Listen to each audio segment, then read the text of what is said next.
All right, I'd like to call to order the January 14th. Happy New Year, everybody. 2013 meeting of the San Carlos City Council. Let's all rise for the Pledge of Allegiance. Pledge allegiance to the flag of the United States of America and to the republic for which it stands, one nation, under God, indivisible, with liberty and justice for all.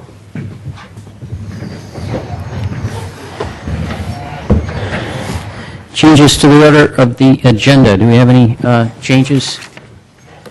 No changes this evening from staff, Mr. Mayor. Okay. Council communications and announcements. Where should we start? Anybody ready for that? Nothing? Karen's trying to think. Mr. Vasili, you got anything? Nothing? Mr. Collins? No, sir. Nope. Ms. Clapper? I'm drawing a complete, Help me out here. I'm drawing a complete blank on what I was Complete going blank. to say because I didn't. Okay. Well, Maybe we'll come back to this at the end of the meeting. okay. The only item I had is something that I had called the mayor about over the holiday season, and I think I called you and I talked to the mayor, or excuse me, now you're confusing me. I talked to the vice mayor and I talked to the city manager about the traffic enforcement over the holidays, because it was my memory that we had adjusted that at one point, and I saw our traffic control people out there on Christmas Eve, and so I've asked the city manager to look into that and bring back something for us to discuss. Is that where we are with that?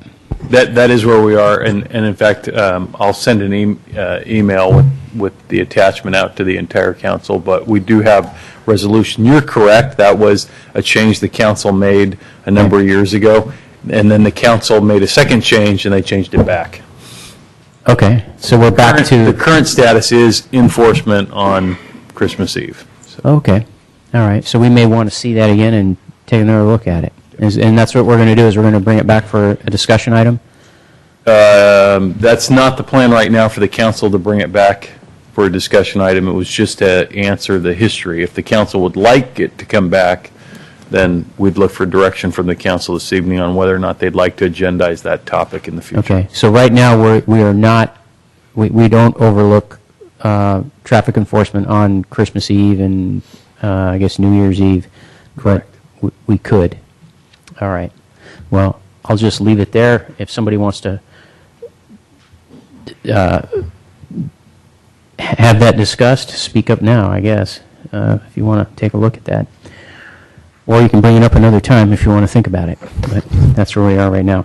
Okay. And then the only other thing is I just wanted folks to know that we do have the State of the City address. It's a little out there. There's other things. There's in January we have an event. I don't know, what do we call that, Greg? Where we're going to be awarding Mr. Eaton his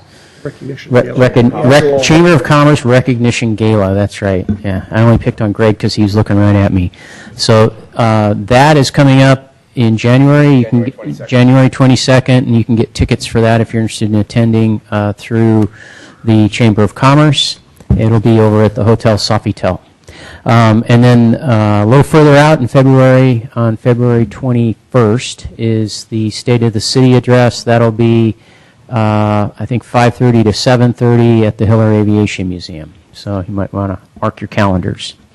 And that's given Ms. Clapper enough time to think. Yes. Here she comes. Thank you for letting me collect my brain cells together.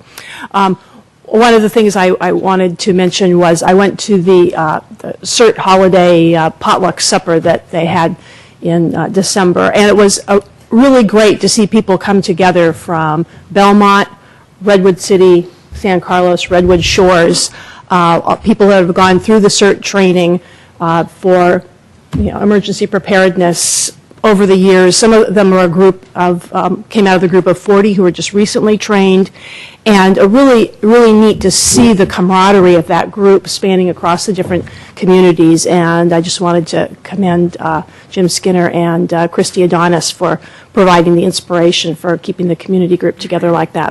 It was really great to see.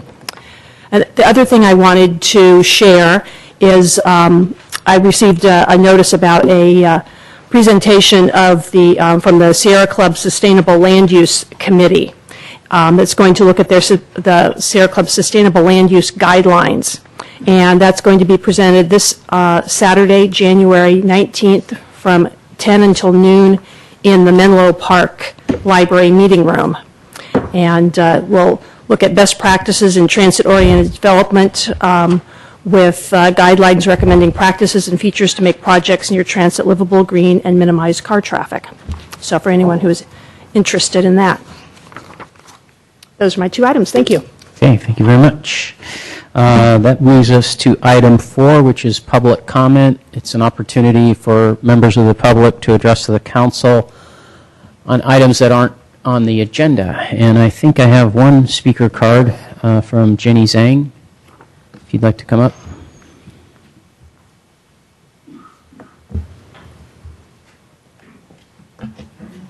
Wow. Good evening, everybody. My name is Jenny Zhang. I'm actually a volunteer from San Francisco. And today I'm here to invite our mayor, vice mayor, and, the council member to Shenyun performance.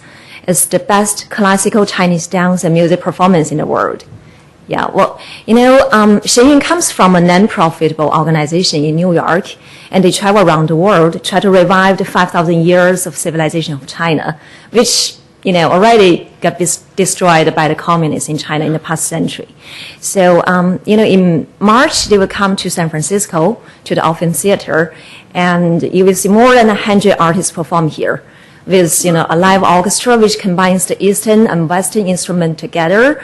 And you will see, like more than 400 sets of beautiful costumes, all handmade, all original, and they bring lots of myths and legends on stage and live.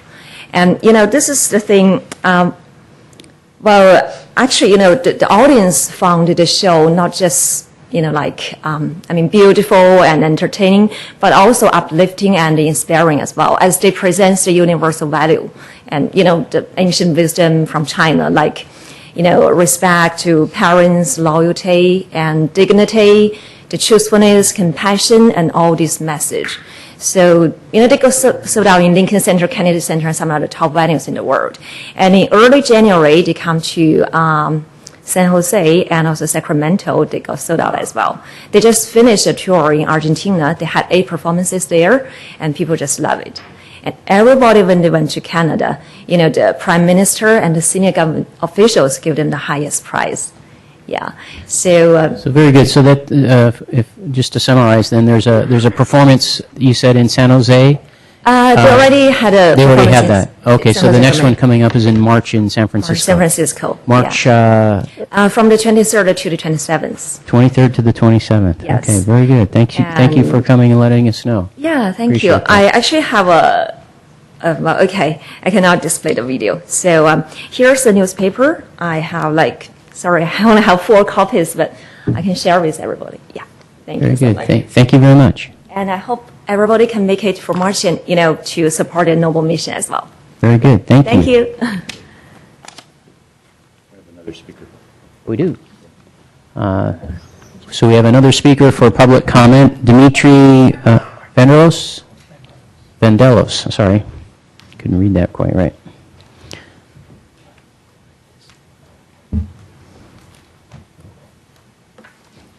Hi. Just a quick point. Along East San Carlos Avenue on the east side, there are a number of Quonset huts, and there's been quite a bit of turnover in the businesses that are in there. Those Quonset huts don't have any insulation. They don't have any. They're not up to date. And what I'd like to request is that the council consider conditional use permits whenever there's a new business moving in to ensure that what's there isn't going to create problems with the existing neighborhood. And that's it, just an idea. Thanks. Thank you. All right, that concludes public comment. I don't have any other speaker cards for that portion. Next item is item 5, which is reports to council from staff.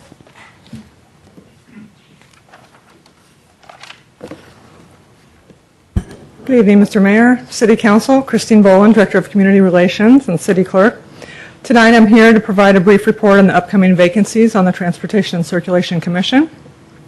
This commission is actually comprised of it's actually a result of combining the former Bicycle Pedestrian Committee and the former Traffic Commission.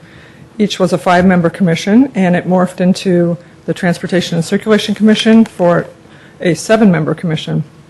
As you recall, back in 2010, the council reduced the number of years a commissioner can serve down from 9 years to 6 years now, and in exchange, a volunteer could apply for another commission to serve a new 6 years without penalty. So the bottom line is we have 4 transportation commissioners terming out in March. Staff has begun the recruitment for these vacancies, and you'll be conducting interviews around that time, late February, March. That concludes my brief presentation. I'm happy to clarify any points I've made tonight. As an aside, we're actually scheduling a volunteer recognition in May, so we can so we can recognize current and past commissioners for their volunteer service to the community. Thank you. Okay, thank you. I do have 3 speakers on this item, Margaret Pye, Jack Baumgartner, and Thomas Felady.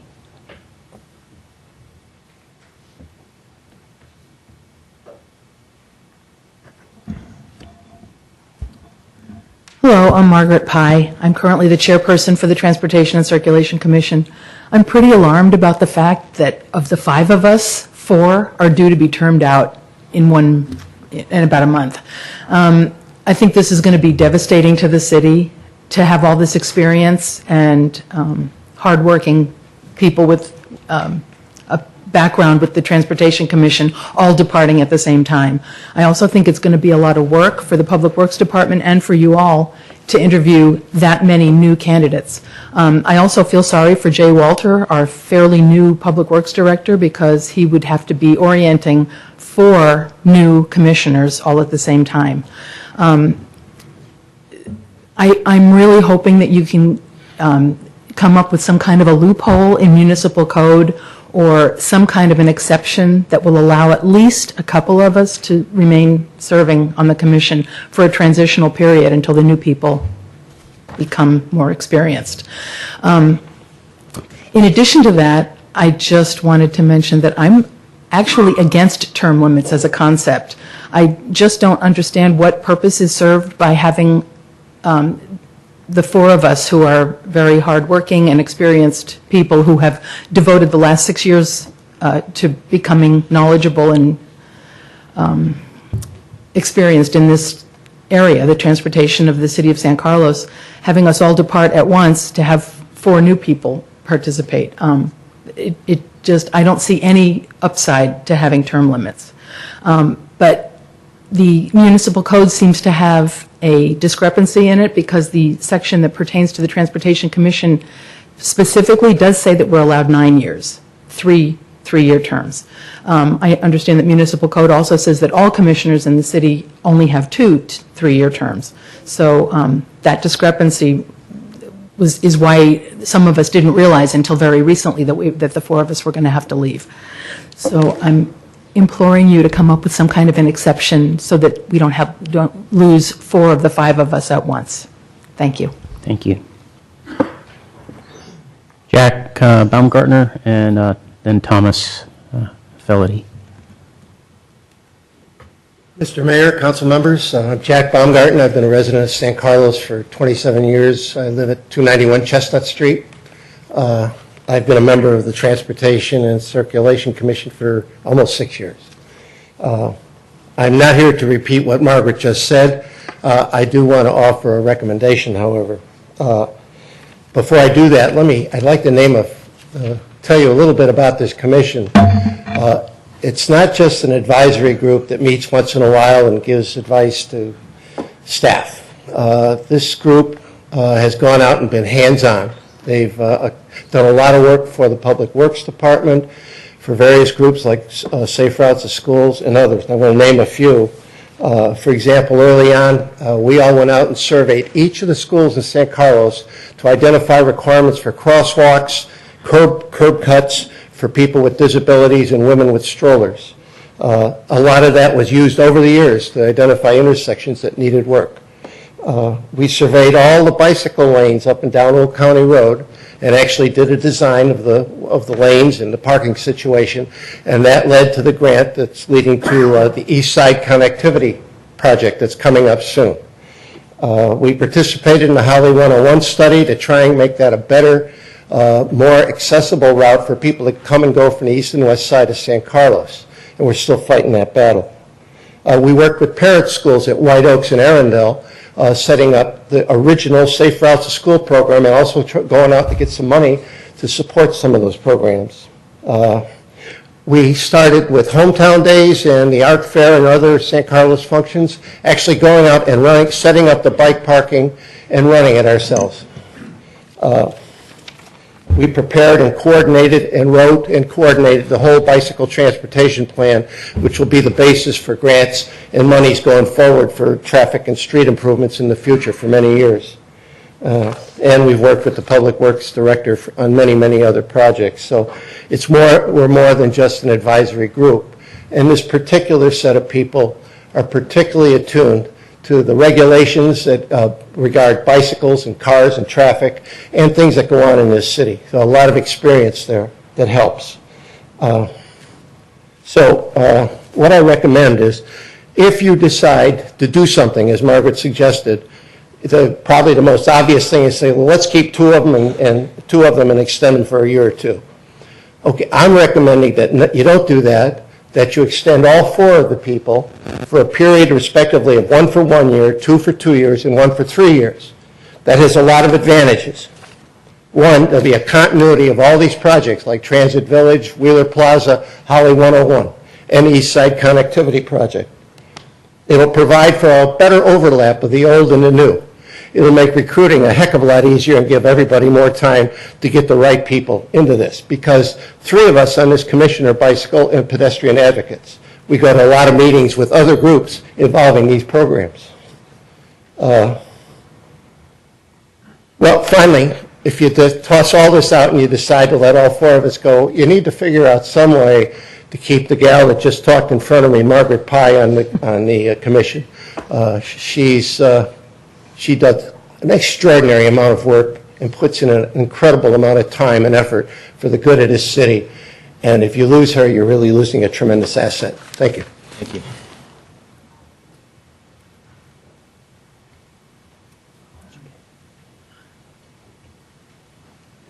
Good evening, council members. My name is Tom Falladay. I've been a San Carlos resident since 1993 and a member of the Traffic and Circulation Commission back when it was first called the Traffic and Transportation Committee, I think, since 2007.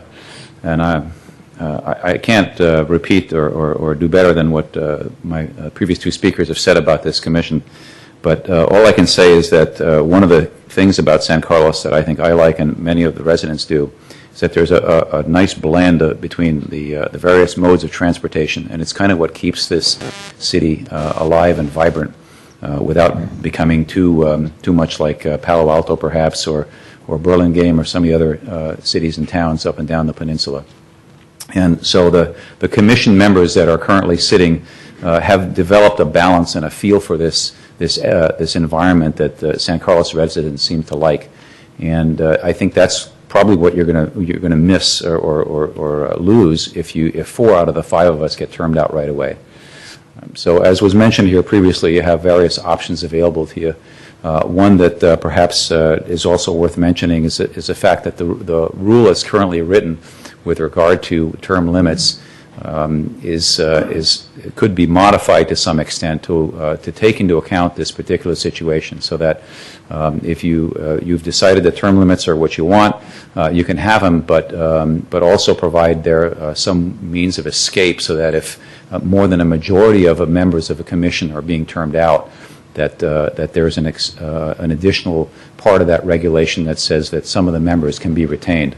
So this will allow you to keep the current regulation as it is, with just a small addition to it to prevent the kind of disaster that we foresee here. You kind of got to wonder to yourselves why the members of this commission who don't get paid to spend their hours once a month with at various meetings and so on. Our last meeting went till I think 10:30 or so. So why do we do it? Because we like it and we really think we're contributing something to the city. And we want to continue doing that. We want the new members to be able to do it as well. But to term out 4 out of the 5 of us at one shot, I think is going to be a big disaster. So we appreciate your consideration in the matter. Thank you. Thank you, Tom. So what I'd like to suggest to the council after hearing this is you would like to speak on this item?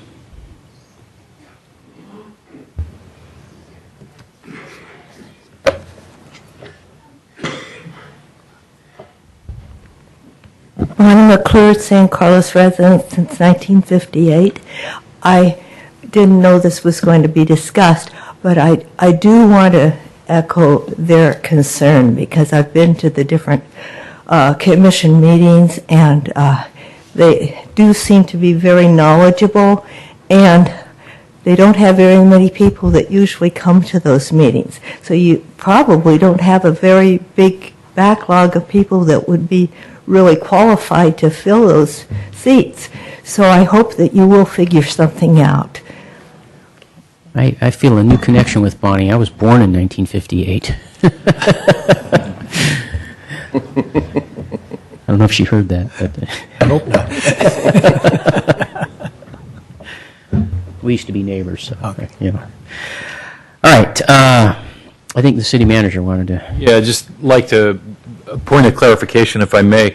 It was mentioned that there's a discrepancy within the municipal code on this item, and there is technically, but the legislative intent is that the last action of the council is to apply term limits to all the commissions in terms of a 6-year time frame. So what would be required is an introduction. If the council wanted to change this, the real issue here is the council's policy, which is codified on term limits for commissioners. So if there's a desire on the council to take action on this item, we would need to get direction tonight to agendize at the next meeting the introduction of an ordinance amending the code to allow the council to extend commissioners beyond the current 6 years, which is the hard and fast deadline in the municipal code. And that would take 30 days from introduction to go into effect, so it could go into effect by the end of February. So does that mean that there is an action we could take that would impact these particular seats, or no? There is an action you can take that would allow you to continue the current constitution of the Traffic and Circulation Commission at the next 2 council meetings. All right. Mr. Collins. Mr. Mayor, if I may, I just want to make sure I understand this correctly. We could take an action that would, for example, extend these terms indefinitely or on a short-term basis until we can revisit the entire concept of our term limits. Is that correct? That's correct. You could do one or both. Yes. Okay. All right. Well, I personally would like to do that. If you don't mind, I'd just like to take a minute and mention that I've been on 2 commissions myself. It's a rewarding job, but it's a thankless job. I was on the Planning Commission when no one came to meetings, and I was on EDAC when no one came to meetings. But a lot of important things are discussed, as Mr. Baumgartner said. These people come to these commissions as volunteers, and they have a lot of knowledge. I know that I leaned heavily on the other planning commissioners when I was first on. It took me 1 or 2 years to get my sea legs. Same thing with EDAC, although I wasn't on it very long. Had I stayed, I very much value having other people who have been on a long term. Frankly, I don't know why we changed this in the first place. I wouldn't mind going back to the old system where you served 9 years, you were reappointed after 3-year terms. I would like us to have that discussion and put it on a future agenda. Now, how we go about straightening out the issue tonight, and if anybody wants to amend this, I welcome it, but I would like to propose that we extend the terms of the existing commissioners indefinitely until we can figure out a longer-term solution. This item is not on for action this evening. Right, okay. So Right. you can give us that direction that at the next meeting that you'd like to see an item come forward that reflects that recommendation. All right, then that's... Let me take a shot at That's this, if what I I'd may. like to do. What I'd like to see on the next agenda is an item for action that would address this circumstance specifically. Number 2, that would allow us to discuss the policy of term limits, as Ms. Pai mentioned. And number 3, to address and possibly take action on something that would address the circumstances generally that apply to this kind of situation where and it doesn't this happens, once in a blue moon, where you might have a majority of a commission being termed out if we even kept term limits. But if we are going to keep term limits, where you run into this kind of situation, this was uniquely circumstantial to some conditions of reducing a commission and folding 2 commissions in together that used to be separate, so forth. But I think Mr. Felady points out that there's we need to have something codified so that if this ever happens again, there's direction on how to do it. So if we could do that, and if that's okay with the council, sounds fine with everybody? Yes, sir. If I may, Mr. Mayor, I wouldn't mind finding out in the report that comes back next time with the recommendations for actions that we can take. I wouldn't mind finding out if there are any other circumstances like this that are currently foreseeable, and it would probably also be worth, or I would like to know a little bit of the history of it, of how we ended up in the situation. I think we can all agree it's an odd and less than desirable situation. So I'd like to understand, is it likely to occur anywhere else? What caused it to happen this time, and how do we make sure it doesn't happen again?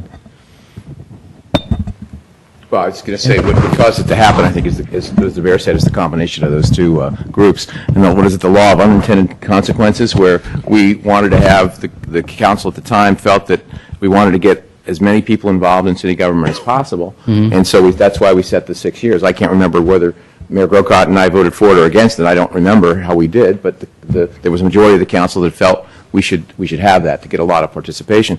And it's extremely unusual for I guarantee you, those 4 people were not appointed. In fact, I would imagine that some of them might have been on more than 6 years. I don't know if you have or if they have or haven't, but it was a combination of merging those 2, I believe. Yeah, I believe if you went to the original bicycle pedestrian committee and counted those it'd be time, it would be greater than 6 greater, years and that's for why some of we them. fell into this. All of a sudden, people, when the time we started counting, and we said, oh, now there's four folks. Yeah, I think the unique situation was created by the fact that this commission was created right only 6 years But anyway, ago. the reason, to answer your question, is the reason it was set for 6 years is because the council at the time felt that we wanted to get more participation. People would serve 6 years, then we'd get other people to come on. And again, nobody ever intended for 4 or 5 all at once to have happen. It should, hopefully you have staggered terms. And that's what, like I said, a law of unintended consequences, because of the merger. I think that's what happened on this one. So I agree with, we should discuss this at the next agenda and see if we can come to some adjudication of fairness. Very good. Thank you very Can I much. just make one last comment. Just a thank you to Margaret and Jack and Tom for your service.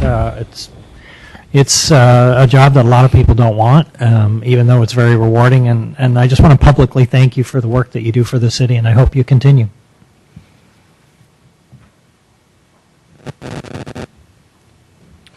Thank you.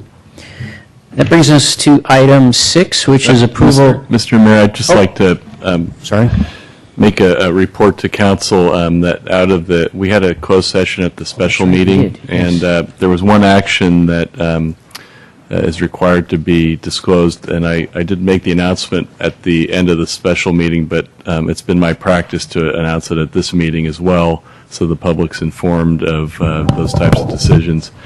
The council, under a threatened litigation item, made a decision to, if required, initiate litigation over an issue involving CalPERS interpretation of and decision regarding the risk pool for public safety employees in San Carlos.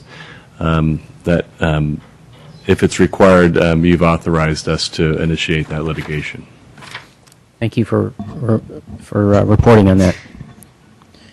Okay, now we're done with reports to council, correct? Okay.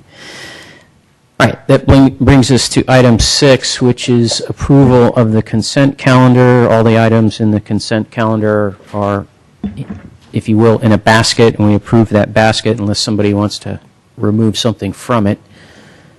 Anybody? I'm not seeing anything, so we can. Mr. Mayor, I move All approval together. of the consent calendar. Can you, if you would, just enumerate the items like A through H or however. Mr. Mayor, I move approval of consent calendar items 6A through 6H. Thank you. Second. Second. Okay. Roll call? Councilmember Clapper? Yes. Councilmember Collins? Yes. Councilmember Grisilli? Yes. Councilmember Olbert? Yes. Mayor Grocott? Yes.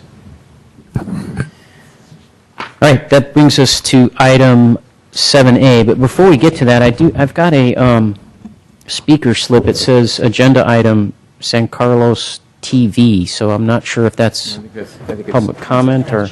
Oh, I'm sorry, yeah. Sorry. Oh, San Carlos Transit Village. I see. You know, I just grew up in the era where TVs were really something. Now it's iPads and everything else, so I get it. All right. That's Transit Village, not TV. Very good. Okay, so that does bring us to item 7A. This is a public hearing, and it's consideration of a general plan map amendment and zoning district bounding map amendment to allow for the pre-zoning and annexation of 60 and 68 Loma Road.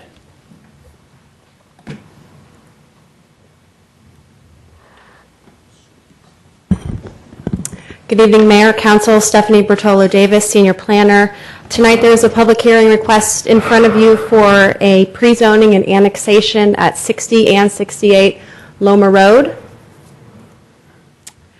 Just a brief overview of the annexation process itself. It is a multi-step process. All annexations required to or requesting to come into the City of San Carlos require both an amendment to the city's general plan map as well as the zoning district boundary map. The first step was completed in November of 2012. That was review and consideration by the Planning Commission of both of those entitlements. The Planning Commission did review and recommend the council approval. The next step before you tonight for consideration of those same two requests. Following a decision and if an approval is granted, the next step is the property tax exchange between the city and the county of San Mateo, which also will require further action by the council. The last step to solidify an annexation is the actual annexation request with the San Mateo County Local Agency Formation Commission. That's a state-mandated agency countywide that is responsible for changes in district boundaries.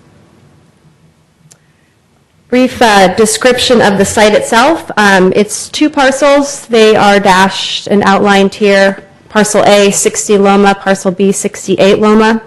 The primary intent of this annexation request is due to a failing septic system at 60 Loma Road. Due to the age of that septic system and the existing physical conditions of the site, it's very steep and very heavily vegetated, as well as, again, the age of the system. Repairs to it have been determined to be very difficult, if not infeasible, as certified with conversations with the San Mateo County Environmental Health Division. Staff has been in contact with agencies, applicable agencies in the county of San Mateo, and those agencies do support this application.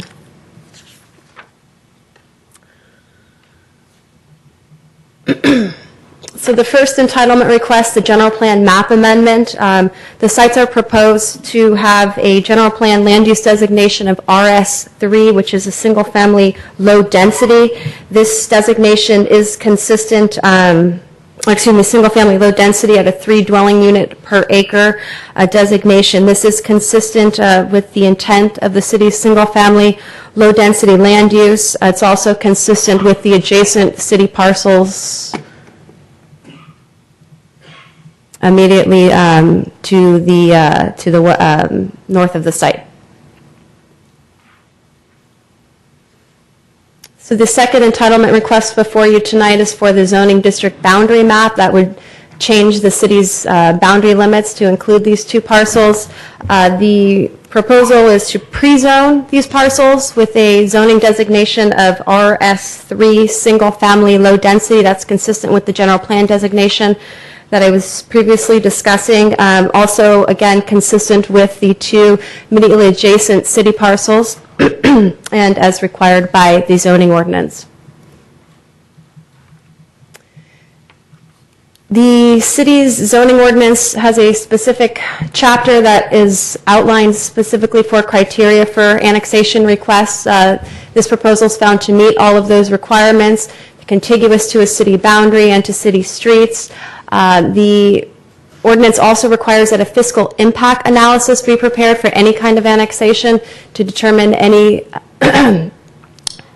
fiscal impact that the annexation may have to the city. Conclusions of that report did formalize that no additional recurring service costs would occur to the city and that there would actually be, albeit a minor net fiscal benefit from a property tax receipt should the annexation be formalized. The properties do not meet the city's minimum lot area based on slope, which is a criteria in the zoning ordinance. However, neither parcel is requesting any further subdivision or the creation of new lots, and further that would be solidified through the recordation of a deed restriction that would be recorded against each parcel, which would prohibit any further subdivision in the future. And in summary, the property owners have been in discussion with City's Public Works Department staff, and connection to the city sewer system has been determined to be feasible. So with that, there's a recommendation that the council consider adoption of a resolution that would amend the general plan map to a land use designation of single-family low density at 3 dwelling units per acre, as well as introduce an ordinance to amend the zoning district boundary map for a pre-zoning designation of RS3 single-family low density that would allow for the pre-zoning and annexation at 60 and 68 Loma Road. With that, I'm happy to answer any questions that the council may have. Thank you, Stephanie. Any questions? No. Okay. Go ahead, Mr. Olbert. Thank you. Thank you, Mr. Mayor. Thank you, Stephanie. I just have a couple of questions, frankly driven by an email which we were given a copy of this evening.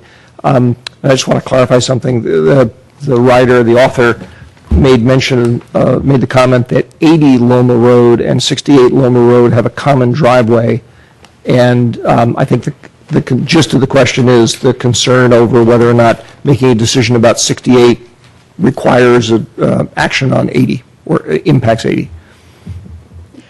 Without having 80 Loma Road, and we do have the property owners here, and perhaps they can specify that, but review of the information submitted for 68 Loma Road did not show any kind of easement for access by 80 Loma Road.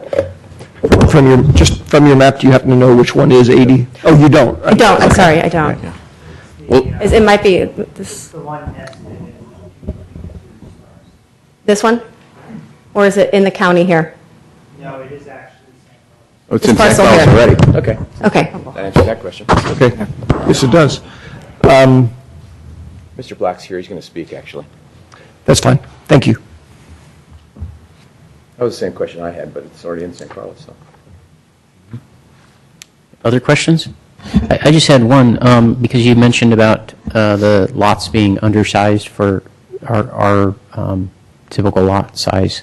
which is what, 5,000, I guess, or 6,000? It's based on slope, so the Oh, that's steeper the right, lot, yeah. the bigger, or excuse me, the steeper the lot, the larger it has to be. These parcels would have been required a 2-acre minimum based on their okay. slope. All right, so my question then would be further development, as I take it there's 2 single-family homes on, or one on each lot right now? Correct. So they would be prohibited or allowed for additions and that sort of thing, adding to their square footage? They would be allowed to follow the regulations within the proposed pre-zoning of that single-family low-density designation. But Okay. further subdivision and new lot creation would be prohibited. Gotcha. Okay, thank you. No other questions? No? Okay. It's a public hearing, so we do have a speaker on this, Mr. Bob Black. This Bob Black. The Bob Black. The Bob Black. Good evening, Mayor Grocott and members of the City Council. I'm Bob Black, member of, resident of City of San Carlos. I guess the first point on my, that I have has already been addressed, that it is indeed contiguous. That is strange, though, that I went up and examined the property, and 80 and 68 do have a common driveway. And so I guess I ask, the question is 68, is 80 in the city of San Yes. Carlos? Yes, it is. Yes, it is, Bob. It is already. Okay, takes care of that. Staff report considers only one alternative to the septic tank problem and seems primarily interested in supporting the request of the non-resident of San Carlos. And I am a little bothered that we are accepting a property that does not meet our slope density ordinance. Slope density ordinance seems to be one in which we honor more in the breach than in the substance of the ordinance. And this is another example of this.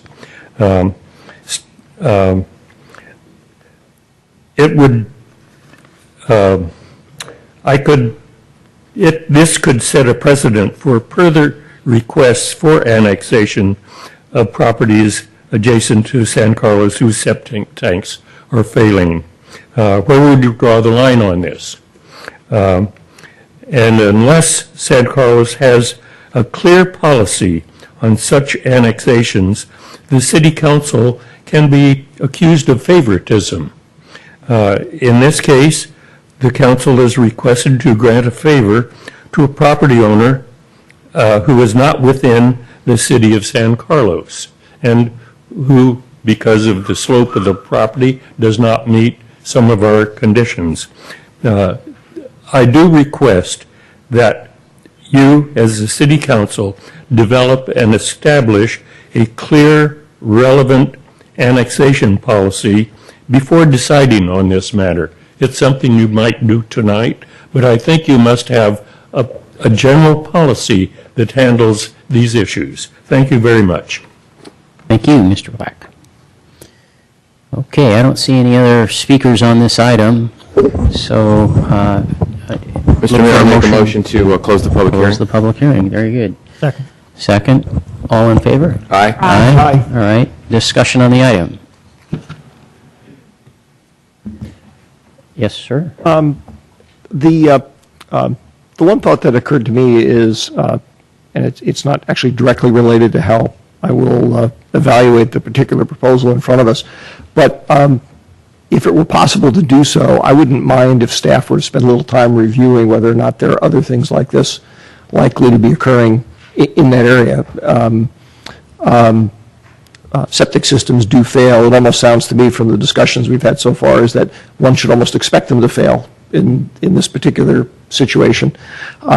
And so whether or not we have to develop a policy about that or not, it would be useful to know, I think, what the longer-term outlook might be, because perhaps there's something where there will eventually have to be some upgrades to support connecting additional people to the sewer system? And if so, I'd hate to have to lay it on the last person to ask us to annex them.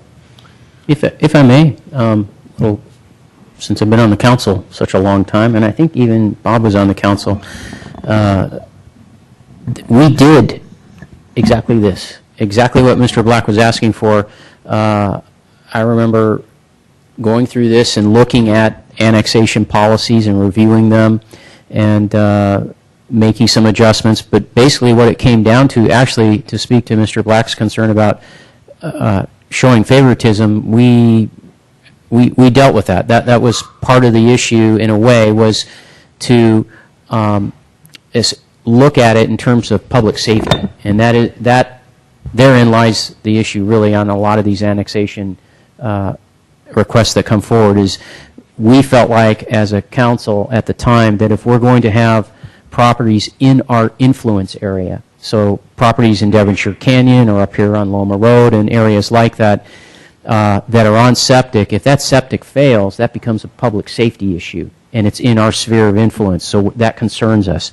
And that's why we developed the policy that if you have a septic system failure, we're almost encouraging those property owners to look at annexation to the city if that's their desire. Of course, they don't have to. They can always decide to reinstall a new septic and go that route. But oftentimes, a property owner will look at annexation as their solution to the septic problem. There are other reasons to annex. That's not the only one, but I know that is something that we looked at. Now, to your point, though, I think we've got a pretty new council in that sense of when people have come on and so forth. It probably wouldn't be a bad idea, I suppose, to have a staff do a presentation at some time on this policy to update the council on this is what we went through and this is why these kind of things come to you and so forth, without it being a night that we have an application, just an information item, if you will. Actually, if I may, I appreciate the historical background. It actually supports what I was thinking. My own personal view of this is it seemed like a neighborly thing to do when somebody's septic system is failing, to try and help them out. I also understand the logic of public safety. I was perhaps unclear. I was actually raising a somewhat different point, which is if that area within our zone of influence has potential for a number of additional properties that might, say, in the next 5 or so years, need to be connected to the sewer system. If that's a relatively easy thing to do without having to make infrastructure improvements, fine. I'm really raising the question of is there potential for have to make infrastructure improvements, because I would hate to have to tell the last person to ask us, well, we can do it, but you have to spend $75,000 to improve the main line. Yeah. If I may here, we can ask the county, but since those are all unincorporated properties, we don't have any data on the existing properties or the condition of their septic tanks or how likely they are to fail, and a lot of it has to do with topography, from what I understand. But we can ask the county if they have that type of information. But, one thing I want to be clear on here is that this is not doing a favor for homeowners. They pay their own way when they come in. Yeah. And they extend the lateral when they come in, and depending on their proximity to the street and the size of the parcel and where their actual dwelling is located on the parcel, these things can be very, very expensive. Mm-hmm. In fact, in the $75,000 range just for you alone. And so as each one comes in, which is why we have the contiguous requirement in the association to the street and the system, because what's happening is they're extending the system up to their house and their property, so that when the next one comes in, they would extend the system up to the next one and the next one and the next one. No, I see. So you're sort of resetting the end point as it goes. All right. But it can be very expensive depending on your specific property and how long a lateral you have to build and all those things. So if I may, just one other quick, the contiguous requirement, does that mean, for example, if a property had a septic failure, but it was one property further away, it was not connected to the city, we'd say, well, there may be a public health issue there, but sorry? In that instance, and we have done this in the past, we have allowed connections to the sewer system without allowing annexation, with the agreement that when and if the parcel became contiguous, that they would annex at that time. I see. We don't want to create islands outside the city. And the cost in that case is still borne by the property owner? The cost is still borne, and they still pay sewer fees. All right, no, then you don't need to do any additional research for me. That answers my question. And the last comment, just to add to this discussion a little bit, is I believe, Mr. Savay, we addressed this also in the general plan annexation policy. That's correct. Right. Okay. All right. Just have one more question, Mr. Mayor. Since this area has been unincorporated coming into the city, are there any other costs like extending sidewalks, putting in street lights, that sort of thing? There are no costs to the city associated with infrastructure. All the costs of infrastructure would be borne by the applicants. And I'm not completely familiar with this situation, but I don't think the streets up there are wide enough for sidewalks, if I'm not mistaken. Yeah. Okay. And there's virtually no cost either. Are there sidewalks there already? Okay. Typically, with these annexations, they're not wide enough, the streets, to support sidewalks. But if they're already in place and they meet the city standards, then that's acceptable. Thank you. And the same would be true for public safety service, fire and police, because they're in our zone of influence, so we already serve them. All right. We ready to... Mr. Mayor, I'd be pleased to make a motion that the council approve resolution number 2013- Number 3.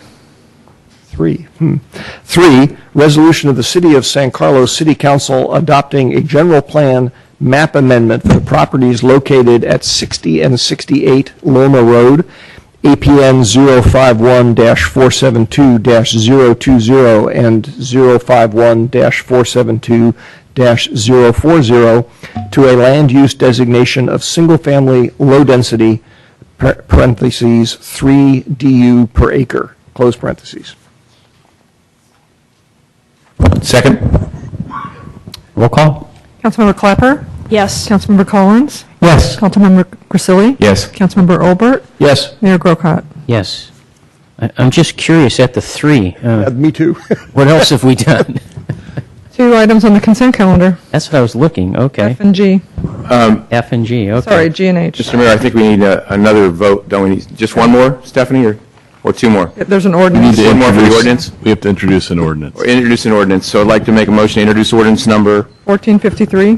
1453, an ordinance of the City of San Carlos City Council adopting a zoning district boundary map amendment for the properties located at 60 and 68 Loma Road, APN 051-472-020 and 051-472-040, to allow for pre-zoning of the properties to RS-3, single-family low density. Second. We've had a motion and a second. Any further discussion? Very good. Roll call. Councilmember Clapper? Yes. Councilmember Collins? Yes. Councilmember Grisilli? Yes. Councilmember Olbert? Yes. Mayor Grocott? Yes. Welcome to San Carlos. Is that it? Almost. All right. Then we go to item 7B, which is another public hearing, and this is, do you want to introduce this? Sure, Mr. Mayor. This item is an appeal of the denial of a business registration for Sunflower Massage, a massage establishment at 1482 Laurel Street, San Carlos. The appeal, it comes as an appeal under Municipal Code Section 1.25. The appellant, the business owner, has asked for a continuance of this item. They've requested a reinspection of their property, which will take place this week, as I understand it. So under our code, in order to continue this item, the hearing has to be open tonight, and then it can be continued to a date certain to continue the appeal. And I see that the applicant and her counsel are here to confirm the request for the continuance.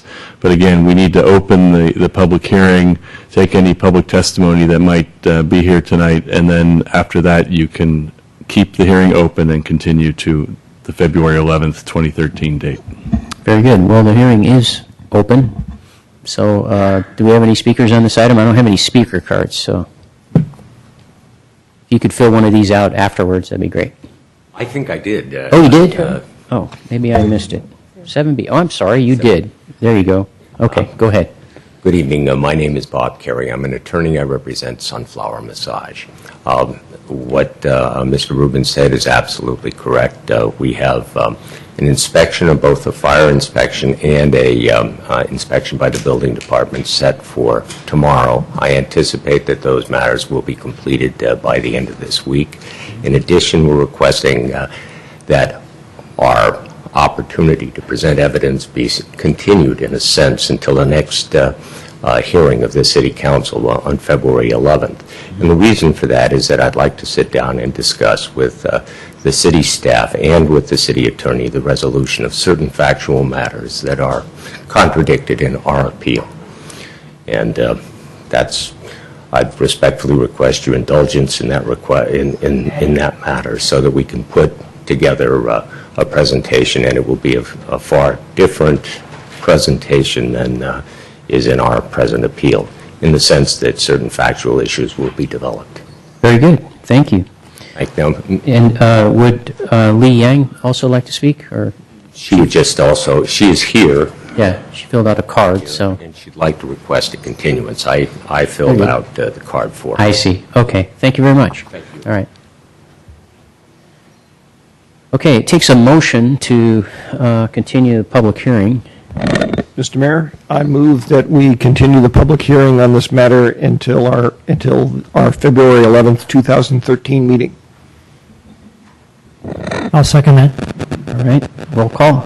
Councilmember Clapper? Yes. Councilmember Collins? Yes. Councilmember Grisilli? Yes. Councilmember Obert? Yes. Mayor Grocott? Yes. Okay, and that brings us to item C, which is consideration of a recommendation of the Planning Commission to certify the EIR on San Carlos Transit Village, or SCTV, that threw me off.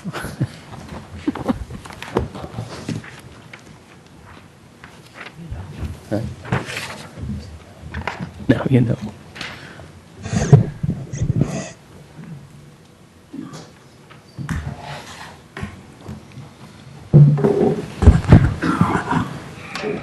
Good evening, Honorable Mayor, members of the City Council.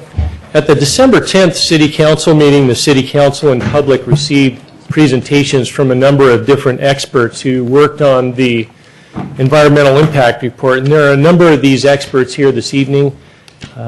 If the council needs clarification on any of the issues.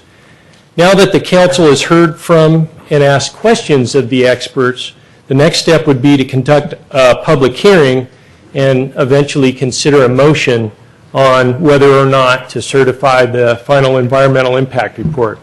The city may also consider giving project direction and the applicant direction on the proposed project as part of the improvements measures which would further guide the project if it moves into the second phase, which is the entitlement phase.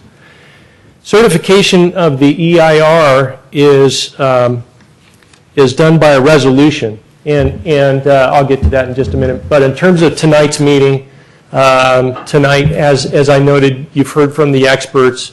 So the next step would be to conduct a public hearing, and then, as I noted, consideration of the final document and the improvement measures.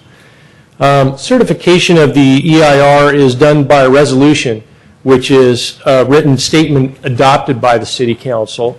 And as the Council's recommending body regarding CEQA, the Planning Commission has recommended adoption of the resolution, which includes findings and conclusions on the adequacy of the final environmental document.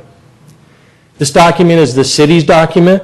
Certification of the EIR is a statement that the document has adequately studied the potential environmental impacts of the project.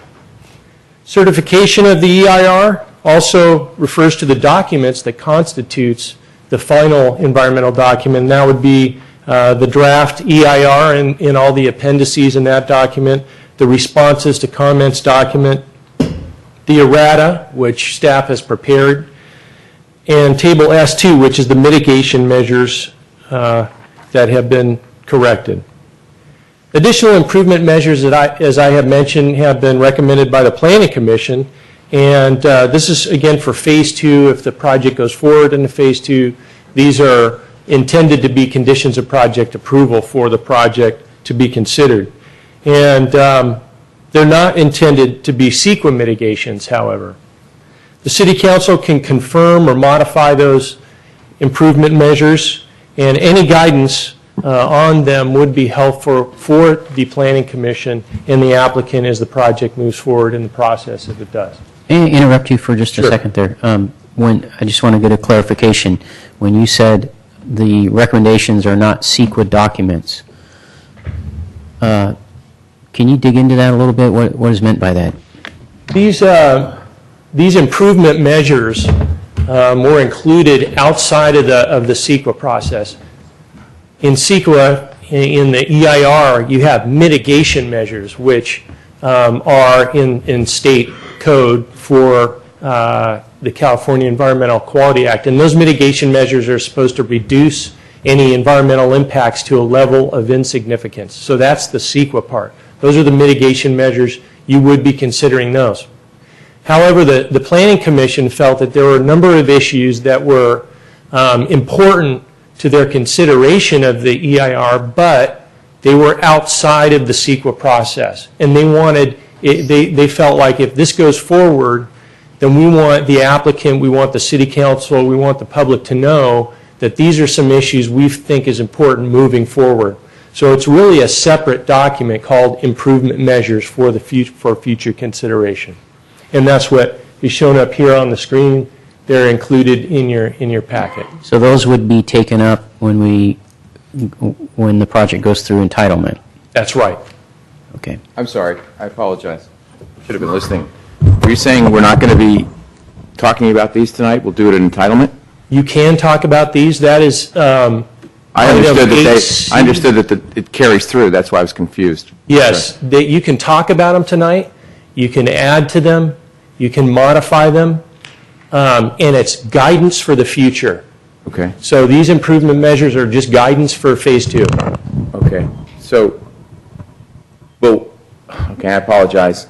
So if there's no comment on any of these, are they etched in stone if we vote for the EIR tonight? No, because nothing's been approved. So they're still. So there's another bite of the apple could be taken. Oh yes. Yeah. What you're driving at is what I was driving at, is that I wanted to understand that since they're separate from CEQA, Right. they would move forward as recommendations, but to use your term, they're not etched in stone because they will simply be taken up in the next phase. The next phase. Okay, That's fine. right. Thank you. That's right. Thank you. Sorry, Mr. Fay. Thank you. Thanks. No problem. So in closing, if the City Council reaches the point in this meeting where it's ready to consider a motion, staff will be prepared to present the motion, this language on the screen. And the City Council could consider a motion expressing your interest in changes to the project or incorporation of additional measures, those improvement measures, as recommended by the Planning Commission. So you could do the CEQA document and you can refer back to these improvement measures. So this motion is represented in the slide, and any new specific interests of the council could be added to this motion. And if you're ready this evening, we'll go back and we'll provide you with this language up on the screen. Again, that concludes the staff report. Staff is available to answer any questions, as are the consultants that were, or their representatives that were here at the last meeting. That concludes the staff report. Questions for staff? No. Mr. Wilbur? Just a point of clarification in terms of process. Since at our previous meeting, there were a number of questions that I know I at least didn't ask. When is the appropriate time for me to be asking them of staff and the presenters? Hadn't thought about that. I did want to get through all the public comment tonight, so I'm inclined to go to that first and then come back to very in-depth questions. You have a few that are maybe more, I have one that's kind of general to the process, I think. But I didn't really structure mine that way. There's some are general and Yeah. some are not, so I'm happy to wait till after the public comment. Okay.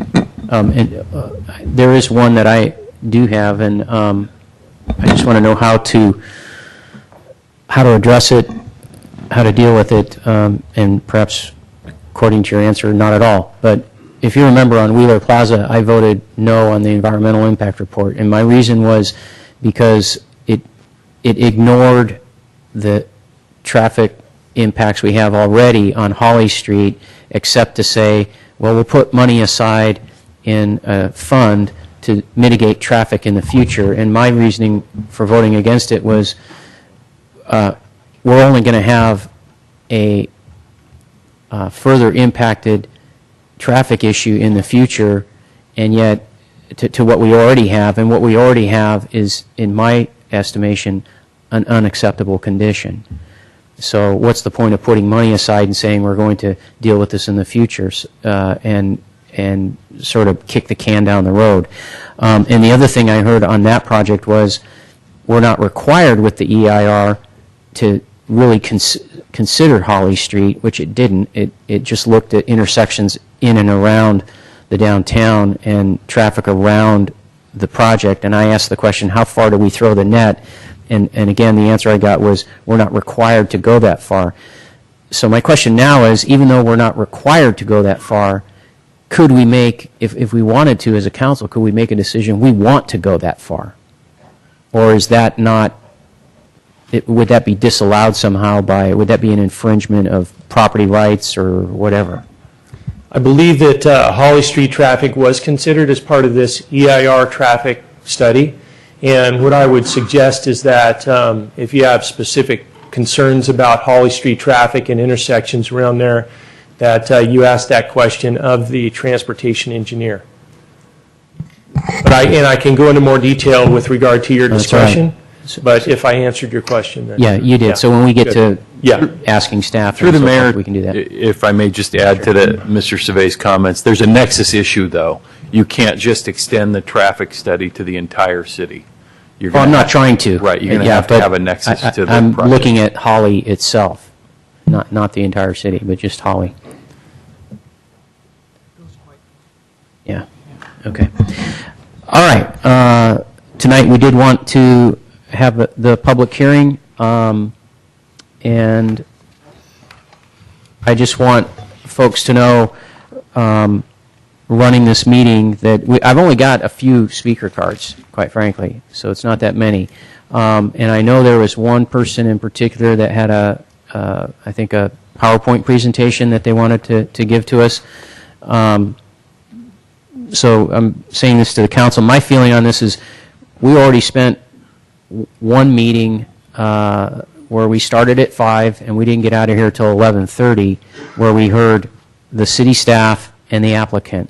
So I'm inclined to be a little bit liberal. Most of these comment cards are from in fact, I think they're all from, well, maybe one or two are not, but they're from the Greater East Side community, which does act somewhat as an organization. So I'm inclined to be a little bit liberal with the time and let them present what their issues are, given how much time we already spent with the applicant, and if that's fine by council. I don't want this meeting running till 2 in the morning by any means, but again, we only have 5 speaker cards. Maybe it looks like 6.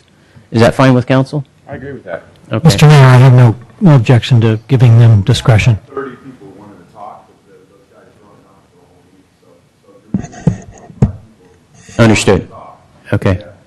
All right. Well, that's the way we're going to do it then. I'll be liberal with you on your comments. If you're repeating what somebody else said, I'm going to ask you to close it up, and we'll go with that. And I, like I said, the fellow that has the PowerPoint, since he went to all the trouble to put that together, I want to give him a chance to show it to us. Plus, it'll, for me, and I think the rest of the council members, it'll answer a lot of questions, since this is a lot of material to dig into, and you guys obviously dug into it. All right. Should we, do you intend to start first? I am the guy with the PowerPoint, so. Yeah, I know that, but, He hasn't called you yet. yeah, we have a lot of speakers. I'm just, but if you, you know, you guys know what you're doing with the East Side group, if that's fine. If you want to present first, that's fine. I do have before we do that, I tell you what, there's one speaker card that's from a different organization, the Sierra Club, and that's Bonnie, so I want to give her a chance to come up first and speak. And why don't we go with David Crabb next, because he's also not with the East Side, and then we can get the rest after that, unless David doesn't want to do that. Very good, okay. That'll be fine. All right. Bonnie. Bonnie Hello again. McClure, San Carlos resident, but I'm speaking for the Sierra Club, Sustainable Land Use Committee, and the Loma Prieta chapter. We urge the City Council to certify the final environmental impact report for San Carlos Transit Village, but we also urge you as well to approve the table of improvement measures for the entitlement stage for this project. We, as you know, don't go around endorsing things without knowing what the project's going to look like, but we do, at this stage, we urge you to proceed and get it on the road. We have a letter that we sent you on December 5th that outlines a lot of improvements we'd like to see when it comes to the project stage. The improvement measures have included some of our, but we have others, and just briefly, two things that are quite important, and one is that the 15% below market rate requirement for the units be reinstated, because they were promised 2 years ago when this project came before in the preliminary EIR. And in the entitlement stage, we feel it's very important because that's an ideal place for low-cost housing and moderate housing. And it's transit-oriented. These people usually have maybe one car, not three. And they can take transit. And that's a very logical place. And if you go with an in lieu fee, charging the developer 15, you know, what it would equal building 15 units someplace else or 40 units someplace else, you may never spend that money because you may not have the land to build it on. And the Cherry Street land that you're anticipating perhaps buying, you've got some of the Wheeler Plaza BMR units already spoken for that. So there wouldn't be enough space there. So I really urge you to consider requiring 15% of the units be for below moderate, real low cost, moderate housing. There's a scale that's on the city housing element that you should be following. And then the other thing is that one of the improvements we asked for was unbundled parking. Again, because if you sell an apartment, rent an apartment for X amount of dollars, and it includes a parking space, and you don't have a car, that's not really fair.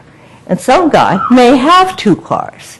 And so if you just rent the living space and then charge for the parking space separate, it makes a lot more sense, particularly at this location where we hope the people will be using transit. Thank you. Thank you. Okay, Mr. Crabb wanted to wait, and where's Dimitri? There he is.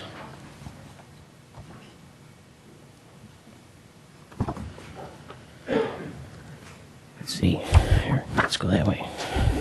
See if I can find the.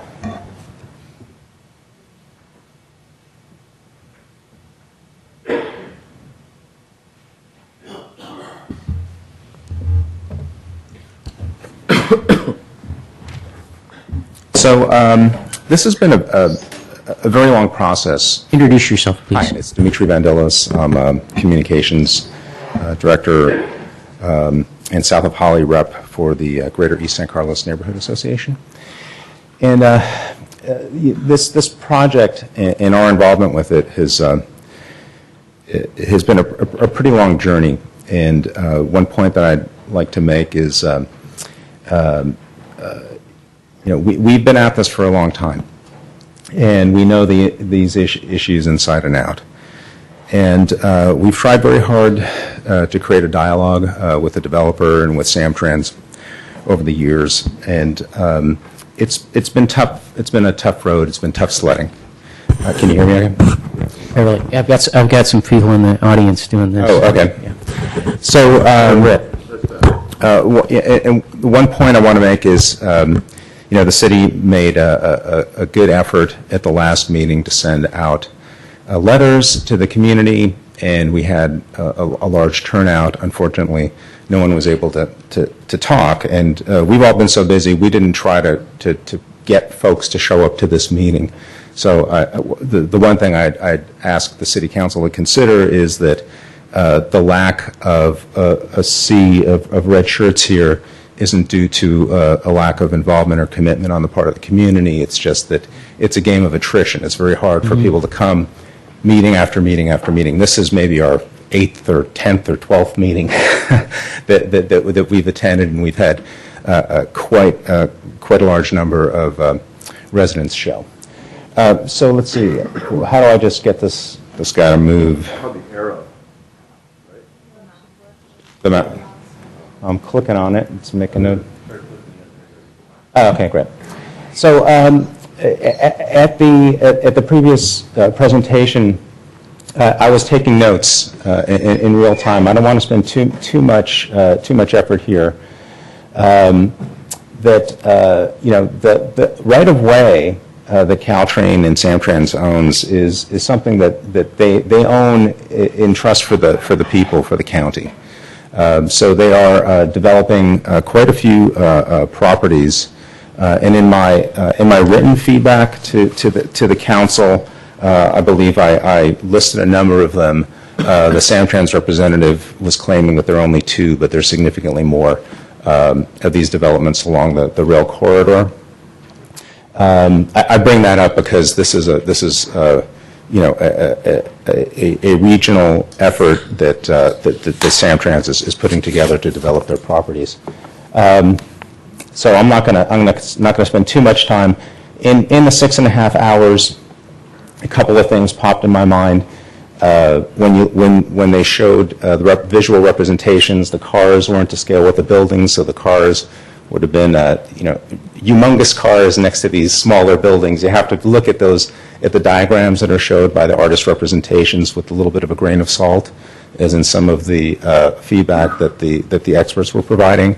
I just bring that up because it's a subtle thing, it's a subconscious thing that you may not notice, and you might think that the scale of these buildings isn't that big, but it's pretty big. So let's just keep moving here. A couple of other quick questions. The study did not include impacts of the multimodal station. When the request for proposals came out, the multimodal station and the transit village were all part of one big package, and now they've been split into 2 separate projects. And you can't really analyze the impacts to San Carlos and to our community in particular without looking at those projects in conjunction. And I'll talk about that a little bit further. A couple of other real quick things is I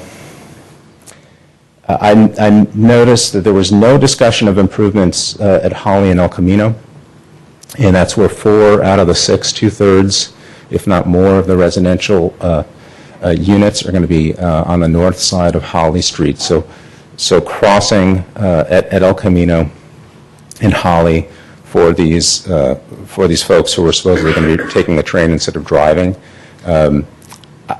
I think it's critical for us to consider improvements to that intersection, because I don't know if anyone's ever tried to cross the street there. It's quite difficult and dangerous. So in our view, the EIR just ignored our neighborhood and community impacts, Old County Road impacts, our scenic views, environmental hazards, traffic and parking from the project and the multimodal station, the noise from the train operations and that bounce back from the buildings. We heard lots of comments that the sound expert was saying, well, there's never been a 2 dB increase in noise bounce back. What was missing from that is sound is a logarithmic curve, and as you go up, the numbers increase exponentially. So a 2 dB increase from 3 to 5 is barely perceptible to the ear, whereas when you get into the 80s and 90s, it's very, very significant. And if you look at a chart, you'll see it's stuff like that. Think about the Richter scale. An 8.0 earthquake is very different than a 9. Or an 8.5 is very different from an 8.7. So as those numbers get higher, the small increments are way greater. And the noise at the station was in the 80s, 80 dB. So the difference between 80 and 82 or 82 and 84 is a heck of a lot more than 40 to 42 or 40 to 50 even. The electrification and high-speed rail, which we consider foreseeable projects, were really pretty much ignored. There was some discussion about the 4-track system. I went to the recent Caltrain meeting where they talked about the blended study, and a couple of things that I think are really important to consider in thinking about this project are that 3 out of the 5 options for passing tracks could conceivably be 4-track paired systems or 3-track non-paired systems. 3 out of the 5 all went through San Carlos. So we're talking about a 60%, the odds are 60% that if the blended system needs additional, if HSR is going to need more than two trains per hour, the odds are 60% that it's going to come through our community. So that's something to consider. I just want to make sure our eyes are open as a community regarding that. And at that study, they mentioned that there were 2 other options, one more on the south side of the peninsula and on the northern section, but they said that the middle options were the ones that had better performance. Because as you're trying to get trains to pass, it's easier somehow when it's more in the middle of the span.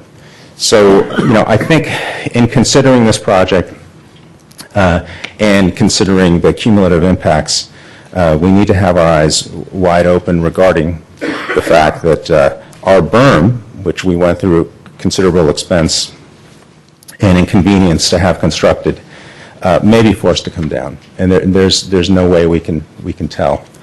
If that berm comes down and the project is built, we're going to have some pretty tough issues. It's going to be very difficult to keep Old County Road open, if not impossible.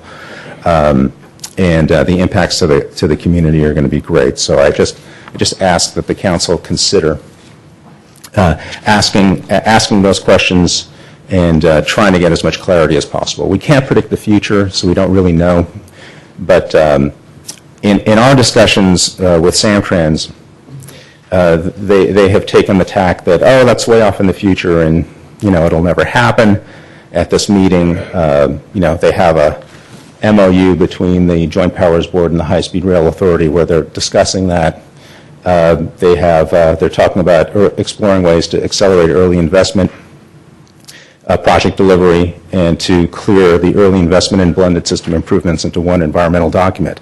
So they're making plans for HSR while sort of denying that it's really happening, and they have to. I mean, I can't predict the future. I don't know if we're going to have an HSR system, but it's something that must be considered. One thing in the EIR that I do take some exception to in the characterization that city staff has presented is the principles of the East Side Specific Plan and the San Carlos General Plan and Resolution 2003-79 were not used as metrics to measure impacts, community impacts. So, and I feel that that's a pretty big omission. That was something that could have been used as a guideline to say, hey, yeah, this fits within the community, this project fits within the community, or it doesn't. And I do ask the council to think about what our general plans, what our plans for the city are, and whether or not due diligence was done in using in the arguments that were made in the EIR stating that there were no significant impacts. Let's move on. So speaking of that, these were all drawings that were taken of the project, and this is the project that is being considered. And then you can kind of see the scale here of a person. Several years ago at the first Planning Commission meeting by the draft EIR, I made a joke that that person would be the last person living in the East San Carlos neighborhood once the buildings are built. But you can just basically get a feel for the scale of the buildings, the fact that this area is a bit higher than where our neighborhood is, and again, without really knowing what's going to happen with this berm. Samtrans has stated that there is room, technically room. They have never talked about staging, but they've talked about physical room, that there were early studies that, they could do 4 tracks. But that's going to push the trains much closer to these buildings. And I'm not going to doubt the veracity of those statements, but what's missing there is where do you put a shoe fly track if you need it, if you need to keep the train running?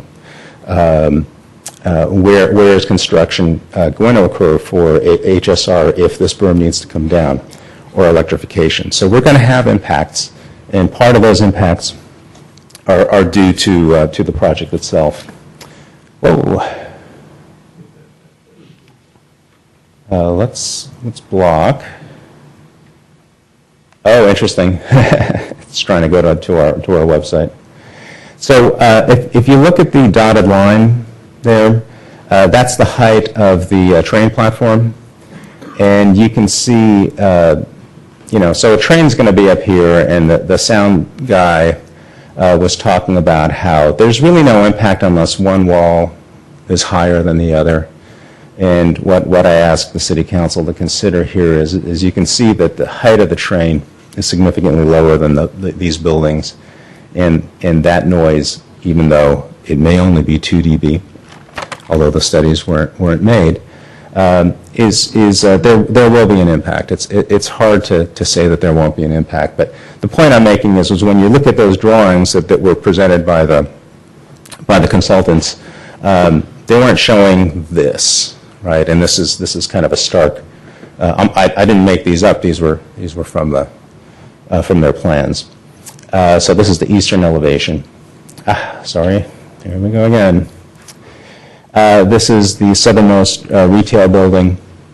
This is where the platform is currently, and you can see that again it's significantly higher. This is currently planned as a 3-story building, but you can see that actually the height of these buildings is just about as high as the residential buildings. So we have to be careful about 3 stories versus 4 stories and actually think about the height. I tend to measure the height of the building from the top of the roof, but that's just me because I'm a simple person. The plans actually show the roof midpoint, so there's some discrepancies. I believe the roof midpoint for many of the buildings are in the high 40s. And so there have been some discrepancies in terms of who says how high the buildings are. These are the views that we have. I'm just going to run through these really quickly. These are the views that theoretically are not being impacted at all by the 50-foot buildings. One thing that never was mentioned as a public area here, the station itself, the buildings are going to knock out all these views as well, which I think is a bummer. They talked about the shadow studies. I was kind of encouraged by the shadow study and sort of amazed because some of those trees, when they did the simulation, I've never seen a tree provide as much shade as as that study did. But if you know, I'm not sure that if you guys feel that due diligence was done in the shadow studies, then that's great. I'm not sure. The multimodal station impacts. This is very worrisome to me because there's a lot of discussion about the project and the folks that are living there, but there has been no discussion about the fact that the multimodal station and the parking lot is being moved significantly further south from the train platform itself. And the issue there is that we're very concerned about how our neighborhood is going to be impacted. So in my early calculations, we were actually getting a reduction in parking spaces by over 20%. The hope is that more people will be riding this new electrified system, so that's worrisome. School kids taking the bus. My daughter takes the bus and gets let off, and right by the underpass, so she can walk straight home. I'm concerned about the new station letting kids off in different areas and walking along there. So to illustrate the point is in our neighborhood south of Holly Street, midway on the first block between Old County Road and I'm forgetting what that next street is, Bayport. It's just 1/10 of a mile from any of the streets. It's actually shorter in many of the locations. It's 1/10 of a mile from our neighborhood in the first block to the platform. And if you go to the second block of our neighborhood, which is from Bayport all the way down to Industrial, it's 2/10 of a mile. The closest spots in the new lot, the closest spots, the vast majority of those spots in the new lot are going to be significantly further, but the closest, and there are just a few, are, again, 2/10 from the platform. So someone could park at on my block all the way at Industrial and be closer to the platform than the new parking lot. That's a concern. The reason that's a concern is folks can get free parking in our neighborhood. And I'd like to see Samtrans bring something to the table and offer free parking to commuters in this, if this project gets approved. I think that would be beneficial to the city to have free parking in that lot, and it could incentivize folks to actually use the parking lot for its intended purpose. You'll see that the Transit Village apartments are about 1/3 of a mile. That's about as far as Town Restaurant is to the platform, so folks can get an idea. The Olive Street Caltrain parking lot to the platform, that's the middle of the new lot, is a little over 1/3 of a mile. City Hall to the platform, where we are now, is the same distance. For me, it's nothing. That's a trivial walk. But for a commuter or someone who's just spent 20 minutes driving from the hills down and then has to walk 1/3 of a mile, that may cause them to just decide not to take public transit, which is not what we want. The front doors of the library to the platform, 0.42, and the furthermost parking is the same distance, the Arroyo Street and Caltrain parking lot. Those are measurements I did in Google Maps years ago. Here are the traffic and driveways. Now, I heard, and one of the city council members made a very astute remark regarding how can traffic be reduced by 20%. I forget who it was, but it boggles the mind that we'll have 280 apartment buildings plus all of this new commercial stuff, and the parking will somehow be magically reduced 20%. But that point was made clear. It's theoretically is less if it's a well-designed transit-oriented development. But you can see there's a heck of a lot of driveways. Each of these lines here are driveways. And here's San Carlos Avenue. We're going to have people hitting, lefts, going straight, doing U-turns. 2 driveways on one side of San Carlos, 2 driveways on the other side by Cherry. Another 2 driveways north of Holly Street. U-turns, right turns, left turns, cutting across Holly Street. There was no discussion of improving this critical crossing, given that most of the residents are going to be up here. And they're going to have to walk across here and get all the way to the train station. So I ask that we consider that. That we look at ways of, this project should clearly be figuring out how to improve this intersection. If anyone has not tried to walk across there, give it a shot. It's not fun. We've been very consistent from the beginning and trying to figure out ways to make this project something that would work for San Carlos as a whole, for our community. And for a really, really long time, and Ben Fuller stated this many years ago, is how do you develop the area in a way that's a win on both sides? Back in 2006, it's very different, say, than how the Palo Alto Medical Foundation has done things. They've come to us and listened to our concerns.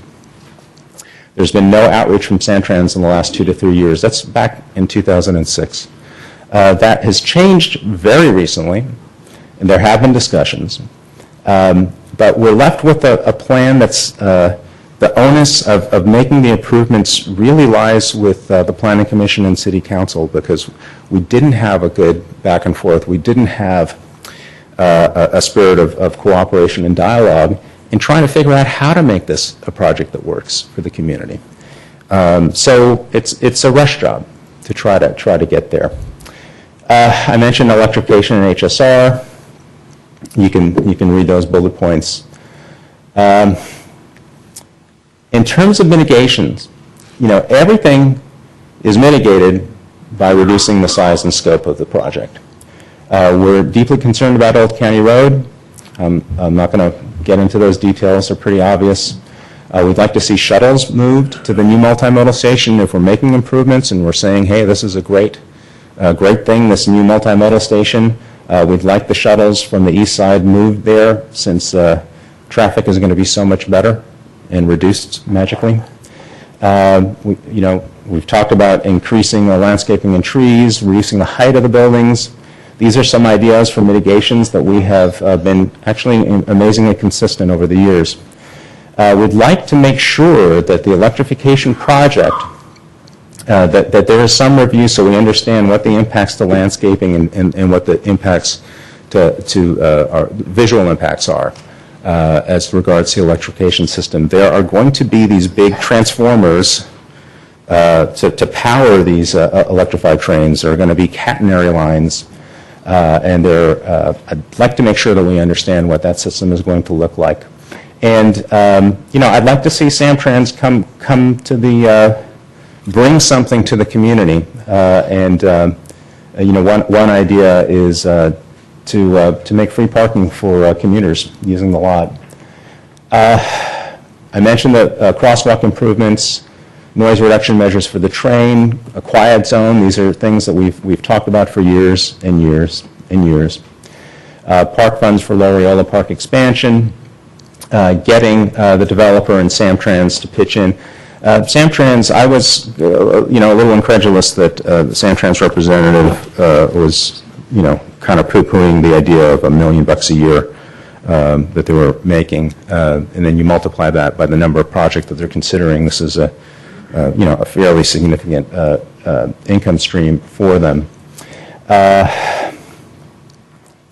Let's keep going. I don't want to get too technical and wonky about the sound study measurements, but in my draft EIR feedback and in my final EIR feedback, I did ask for specific measurements of trains entering and exiting the platform, and that just wasn't done. And the rationale for that was it's not going to be more than a 3 dB increase. Of course, that ignored the logarithmic curve, and we're already over allowable limits. My draft EIR feedback, they basically said, well, we don't need to consider that because it's HSR. It's an HSR study, but the study actually was the Federal Transportation Authority, and on its cover was a picture of Caltrain. So there were, there's some issues with these studies. No train horn noise was measured. That was worrisome. The impacts on the Melville Station. And as I mentioned earlier, it's this lack of consistency regarding the general plan guidelines and not referencing them in the EIR. The RFP document clearly states the project is supposed to take into consideration the land use policies and design guidelines from the city. So I'm concerned about that. I'm concerned about impartiality of the city staff. This project is part of the Grand Boulevard Initiative, and I feel that I'm concerned that there's more advocacy for the project than is being publicly stated, and it's really up to this process from the Planning Commission and City Council to look past what we consider emissions in the EAR documents, and if you decide to approve the EIR in the entitlements phase, to really look at these issues and consider community impacts, because the EIR did not. And that's it for me. Thank you, Dimitri. Mr. Mayor, through the chair, is it possible to get a copy of this? You have it here, and I don't have it anywhere, but I'll be happy to send it. Not on your dime. If you maybe can somehow you have it, and we have it. I'm sorry. Okay, thank you, Dimitri. Yeah, no problem. I'm happy to send it or any other info. And also, I'm hoping you guys did read the written feedback, because it did provide a context for what's been going on for the past few years. So thank you. So how do I quit this? Yeah, how do I exit this? Escape from. Oh, I see. There.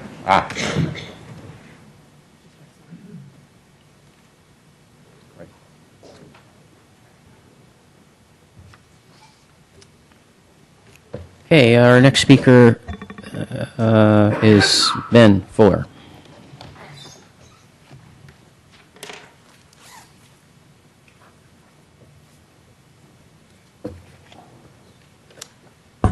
Good evening, everybody, and thank you for hearing our thoughts. As mentioned, unfortunately, we had all the paid, highly incentivized consultants had to earn their check at the last meeting, and that was when we were able to generate the people, and it is a war of attrition, as Dimitri said, and with that said, I still have some hope, because I feel like we have very thoughtful council members and planning commissioners who have been listening, and we appreciate it,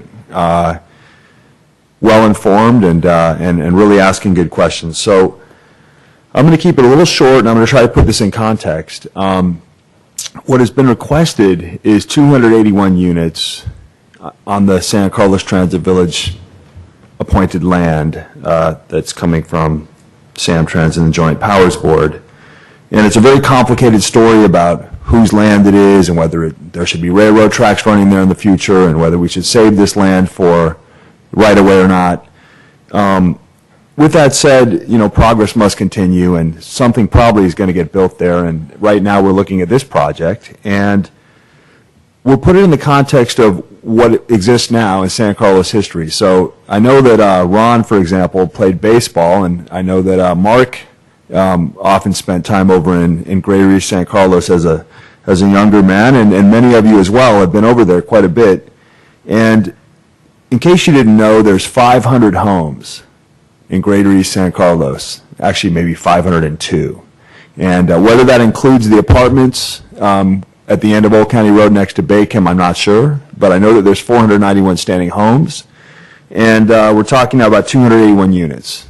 So what I want to try to make sure is that the city council considers, each home's probably worth $500,000, maybe $600,000 or $700,000, and if you add 500 together, that's $350 million worth of homes, conservatively. It's a lot. There's a lot of homes already there, and now we have this structure coming in, and we've seen through what Dimitri represented that a lot of things are going to be impacted. You got Old County Road, you've got views, you've got the noise issue, you've got the parking issue, and you've got a much larger sort of regional issue. I guess we could call it the Grand Boulevard Initiative. We all know that this is sort of the linchpin. If this gets built, you guys are essentially starting a cascade, a domino effect of these, what they call stack and pack apartments, all up and down El Camino. You guys are the sort of like, you guys kick off the stack and pack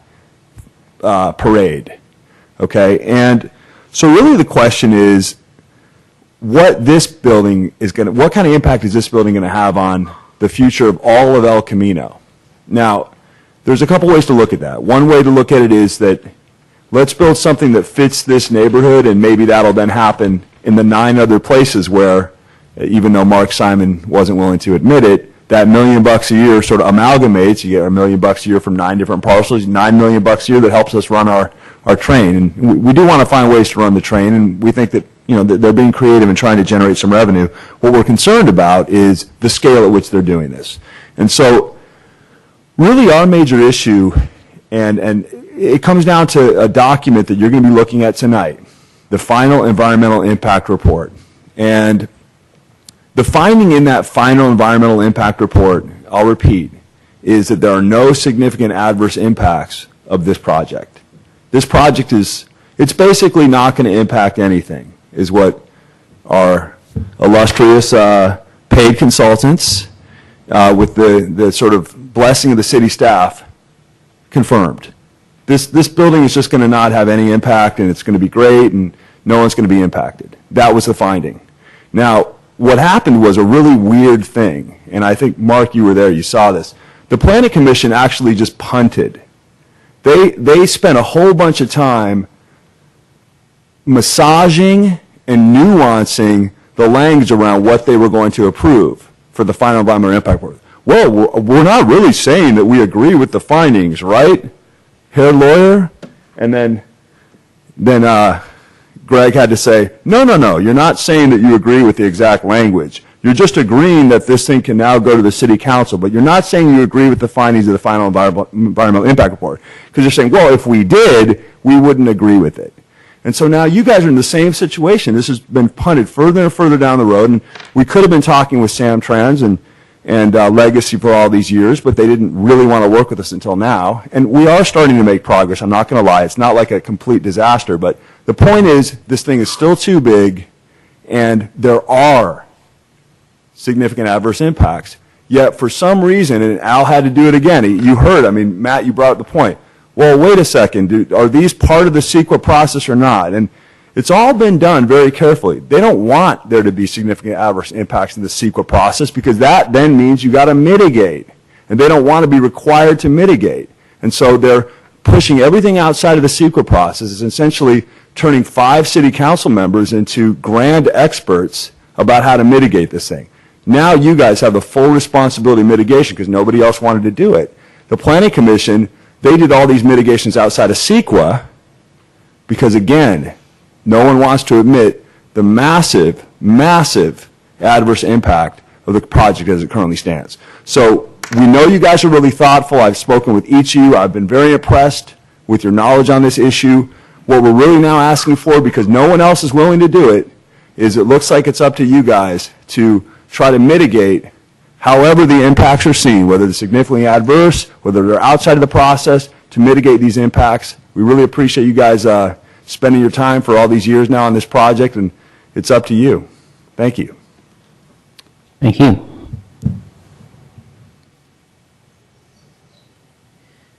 Tim Hilborn.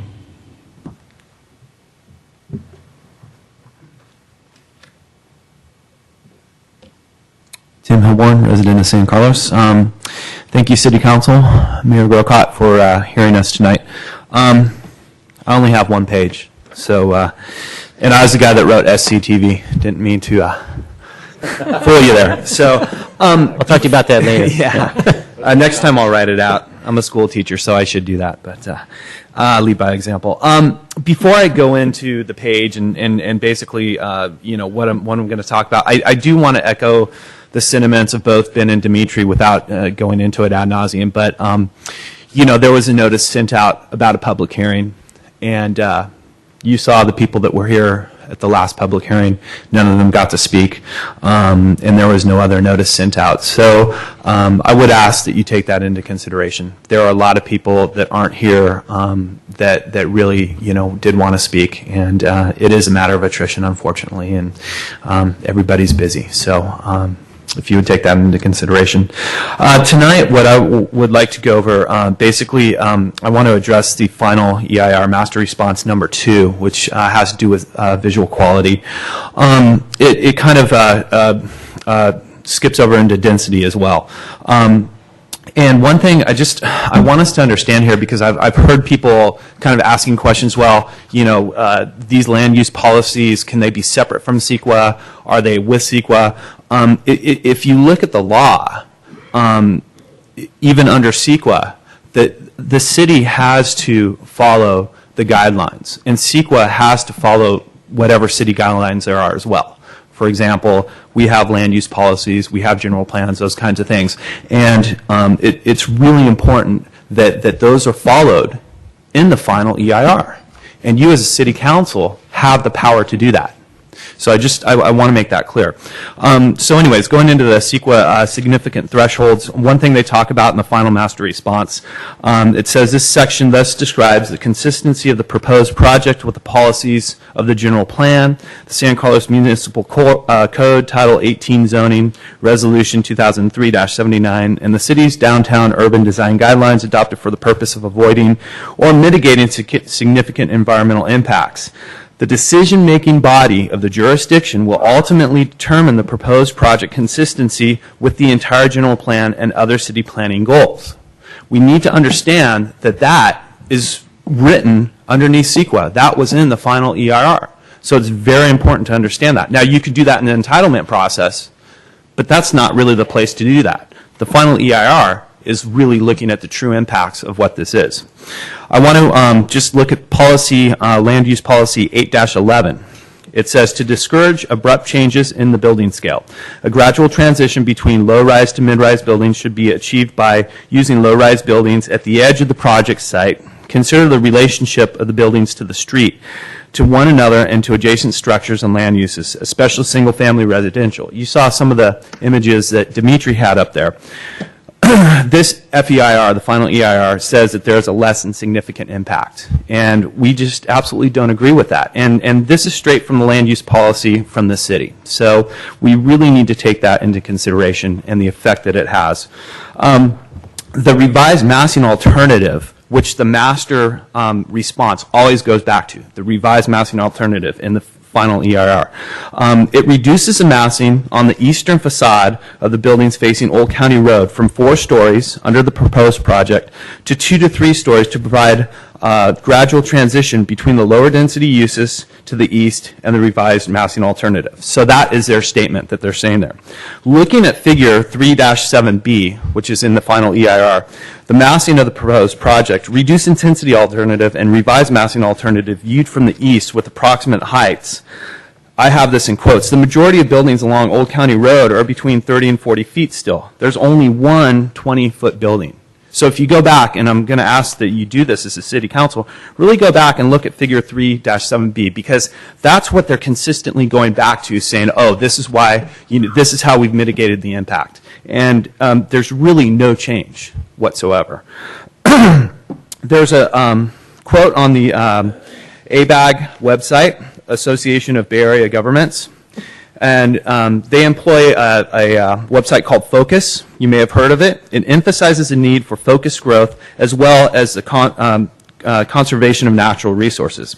In particular, Focus encourages the development of complete communities, neighborhoods with housing, jobs, shopping, parks, schools, and other services near transit services as a way to increase the range of housing and transportation choices in the region.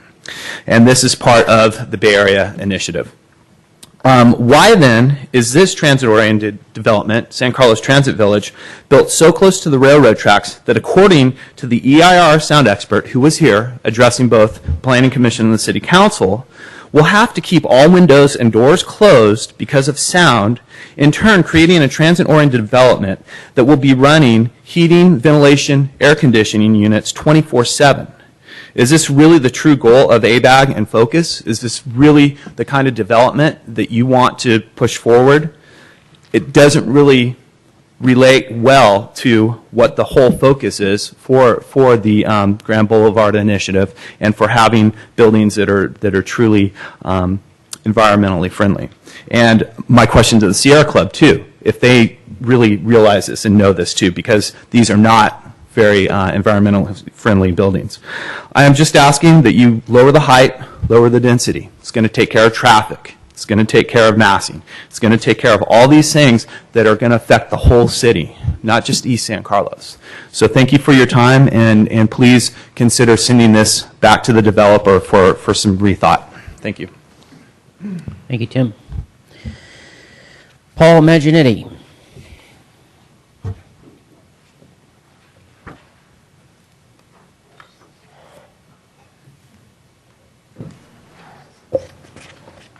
Hi, Paul Maginetti. I live on Springfield Drive in San Carlos, and I'm on the board of GESC. I want to paraphrase this, make it a little easier. At the end of the last meeting 2 weeks ago, I would summarize my feelings as sad and frustrated. And I want to explain why. One of the instructions that you got from city staff was that in a case where experts disagree, to go ahead and decide that there is no significant impact. As if, to use a baseball reference again, the tie base goes to the runner. But it can make a difference.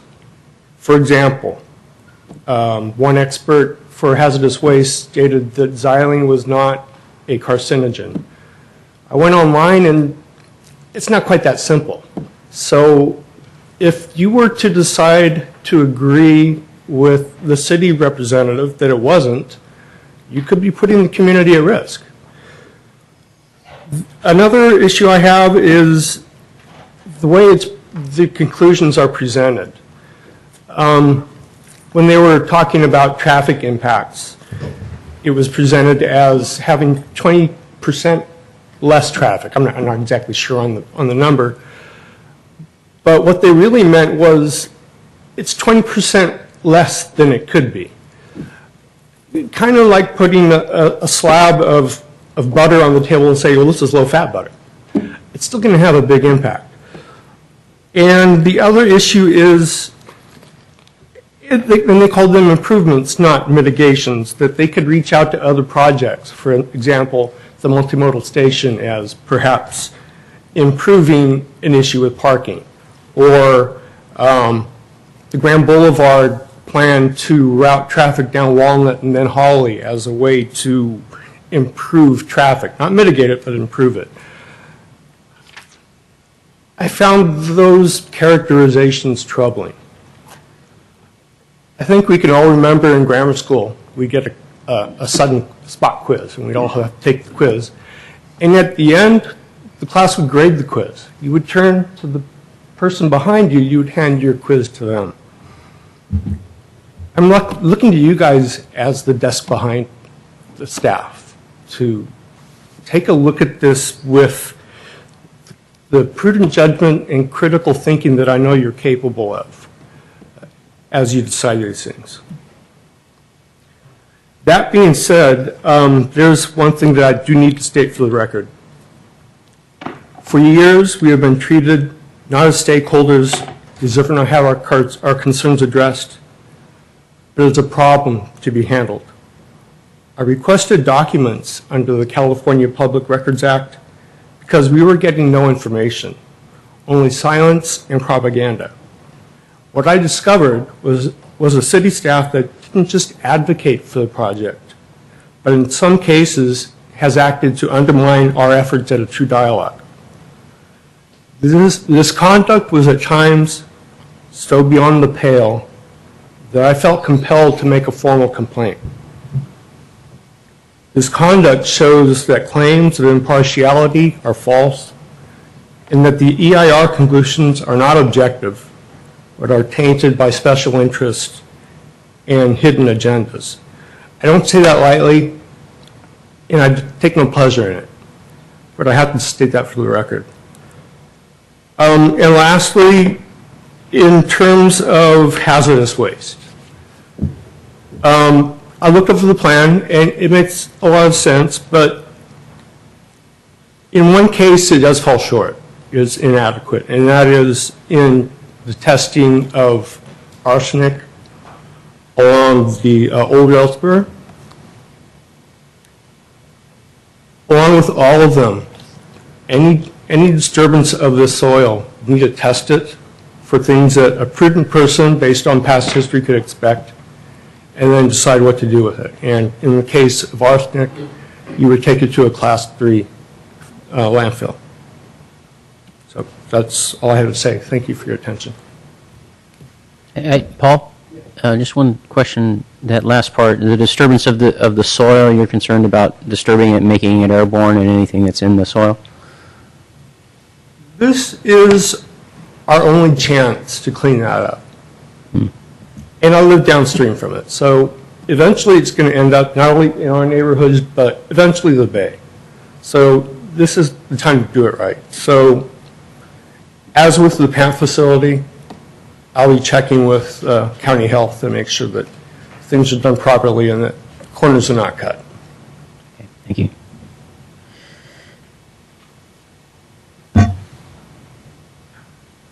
Feng Gui, Lee.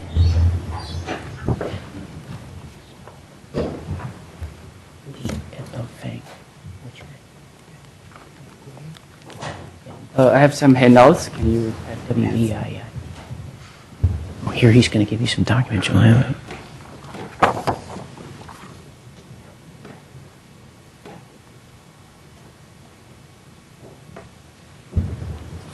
Thank you, Steph. Thanks. Our newest board member, by the way. We need one more step. Thank you. Thank you. There you go. Thank you. Okay. Mr. Mayor, just 1 second. I noticed that one of the council members left, and it's a public hearing, and I think it might behoove why don't us we to just take a pause? short break. Sure. Let's take a short break. That sounds good.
Yeah, right.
Should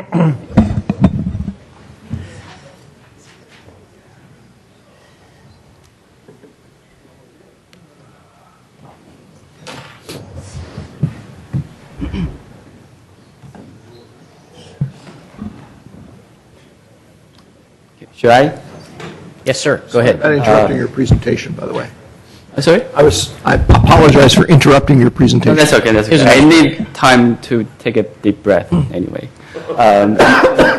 Mayor, councilors, my name is Fianwei Li. I am I just get elected to as one of the board member of GESC, and I'm also in my daytime job is a senior simulator at DreamWorks. So a lot of the data we show here is going to be based on my basic physics knowledge I do at work. Okay, let's get started. So I want to get ugly first. So we call ourselves the city of good living, but I moved here for 2 years. That's considered relatively new. I have a newborn. He is 5 months, almost 6 months now. I believe he is watching the webcast. Hello, I don't know where the camera is. I think it's that one. Okay, sorry. But we're happy to have he come into the family, but we are not happy in general as living here and have to have known about this and have to even standing here fighting for this. That doesn't make me feel like living in a city of good living.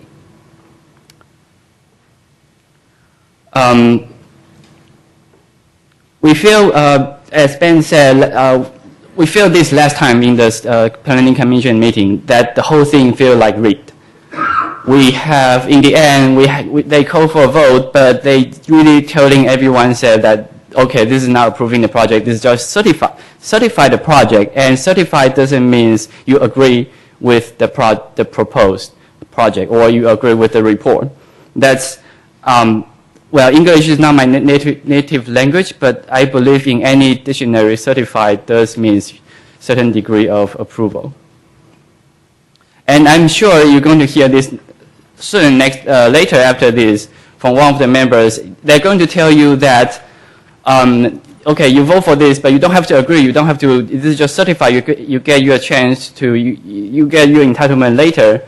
But really, if you don't feel comfortable, there's nothing wrong. Says no to this project. Okay. So we've been spending our own time. We do so many researches to try. We find so many evidence that prove the final EIR is either incorrect or invalid. But we present that to Planning Commission, and they they either rigged or choose to ignore all our comments. So here I have to. You get all the old data, but here I'm going to present you some new data and hope to bring up some new thinkings. So parking, this is something old here, but there is simply just not enough parking. There will be, based on the research done by UC Irvine, in the United States, we own 1.95 vehicles per household. And so that vehicles, so first, nobody going to rent an apartment, not going to rent 2 parking spaces. So the best case, we park one in the apartment building and another one in the free parking spaces. So that means roughly 300 cars is going to try to find free parking spaces. But those cars has to share with all the retails in the proposed project and the offices, employees in the project. Not only that, and on top of that, there will be subleasing tenants. We'll get to that later, because the high-density resident is very, very likely to have sublease, and that's going to introduce even more vehicles. So I do simple math, approximately 700 vehicles is going to be fighting for that 200 very far away parking spot. And nobody is going to do that. What they're going to do, they're going to flood into east side of St. Carlos. They're going to take our curbs, take our driveways, just for their convenience. And that's not to mention it's going to bring crimes, more traffic and dangers to the neighborhood. We have kids playing on the street. That's fine because there's not a lot of traffic, but there won't be if this project get built. So here I'm asking you don't let the resident pay the price for your wrong decision. And in conclusion, for the parking aspect, the final EIR is impractical because it doesn't consider the real flow of the traffic. And let's go to transportation. We have a transportation expert presenting, but I have to say that sadly, his data and conclusion is incorrect. For example, I remember somewhere in the report it says, although the parking space is very far away, but there's really no difference walking 0.5 miles and 1 mile. So people would choose to walk 1 mile to find a parking space. And we all know that's not true. If we can find, after a couple of tries, if we can find an easier, faster, closer parking spot, we're going to take it. That means we take the east side neighborhood parking spot. Not to mention there will be, also there's so many doubts in that report. For example, it's comparing San Carlos, which located in Mid-Peninsula, to Union City and San Jose. It's not even it's not even nearby cities. So first, they are completely different demographic, and hence they have different resident background, and we probably have all different occupations too, and we definitely have all different house prices. And all this data, well, this is just background data, but what that lead to is we are going to have different habits for using public transportation. Well, I'm not saying that that our commute pattern is going to be a certain way, but I'm just saying that the report is inapplicable. It's comparing apple to orange. Or more like you buy a house and compare a 3-bedroom to a 2-bedroom. You say, okay, the 2-bedroom is a lot cheap, so cheap, so we should buy the 3-bedroom the same price. That's not a good comparison. More about noise. We have so many discussion about noise, and they simply just skim it. Simply, the sound travels through space, and it has reflection, and diffraction effects to go around the obstacles. And this is not researched. I'm going to get to detail later. So because of all these different effects, it's turning the new building into a giant speaker. Try to picture just a giant speaker right next to the rail and facing to the east side neighborhood. Every exterior wall will become a new sound source, and the sound in each building and the sound amplitude accumulate because of the wide span. So that, and I recall in final EIR, the researchers only consider taking distance from a single point source. Simply just says because the distance is such and such, and the voice level is such and such. But they doesn't take the entire span, the entire reflection, and diffraction of the new building to the east side neighborhood into account. Therefore, I have to say the final EIR is incompetent.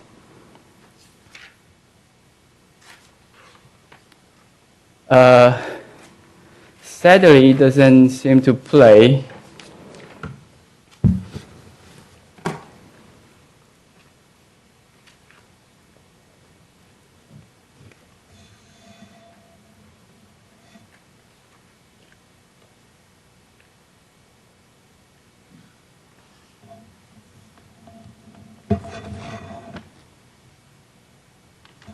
Okay.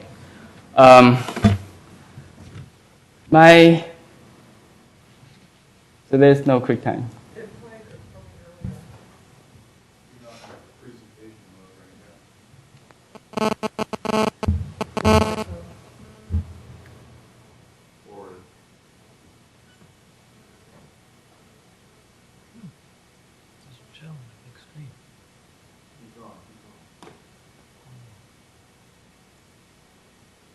No.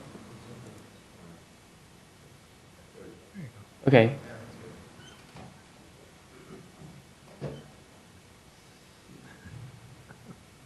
Wow.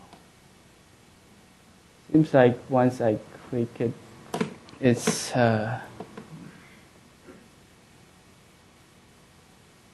okay. I'll work around this. Sorry for the delay. It's meant to be a animation. Okay, but you can still see, and also you have the printout. I'm so happy I have the printout now. This is how the sound consider sound goes in straight line, but this trend here, I take a couple sample points. So on each point it's emitting sound in each direction. So this is when the train go by across this period of time and how far the sound of the train will travel. It's pretty much travel in every direction because there's no obstacles. However, with the new building, it's reflecting 70 to 80% of the sound to the east neighborhood with all these building walls.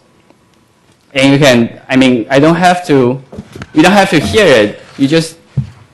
The density of the line pretty much more or less means the amplitude of the sound. So you can see how much amplitude it bring to the east side neighborhood.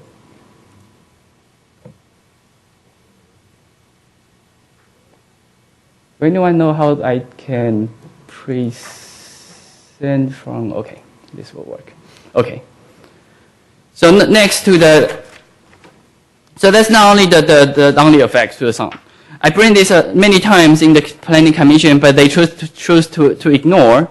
I don't know why, but we are not standing here just only because we live in East Side. We also consider the entire San Carlos. The new building is going to create some focused noise toward the other side of the San Carlos. The sound is going to reflect between gaps between the building and focus to the west side. Much more like when a home or when you're trying to talk to somebody in a long distance, you make this home-shaped gesture. It makes the sound travel further. And that also not considered in final EIR. That makes final EIR inadequate. Here also I was hoping to have a video, but we just have to look at this picture. Remember the old picture is emitting to all direction, but now through this gap and the reflection and diffraction within this building, making these channels of noises focusing, and on some focus area is probably getting even higher amplitude than any other places in San Carlos, and it's just creating this channel shooting toward east side. You just have to wish you don't live on any of these new buildings, and that is not researched in final EIR.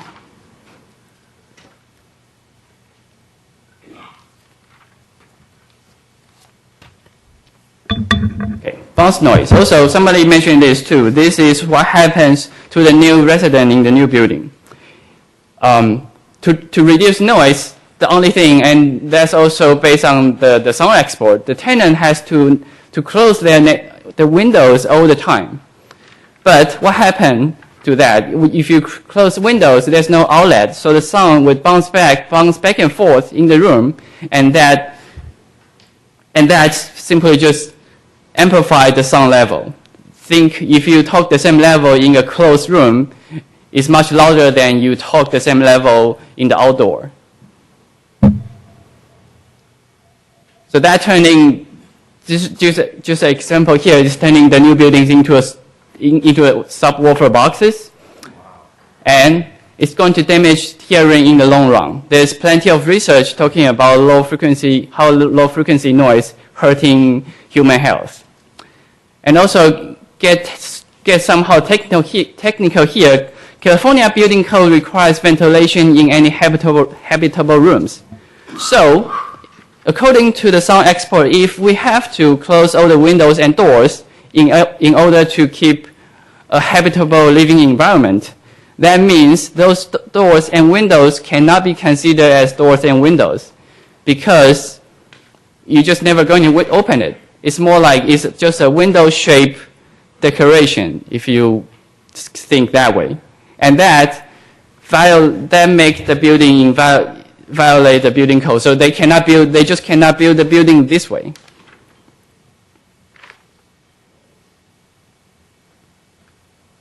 And the quick conclusion of all this is final EIR is ignorant the fact that the window is not a window, the bounce noise is hurting human health.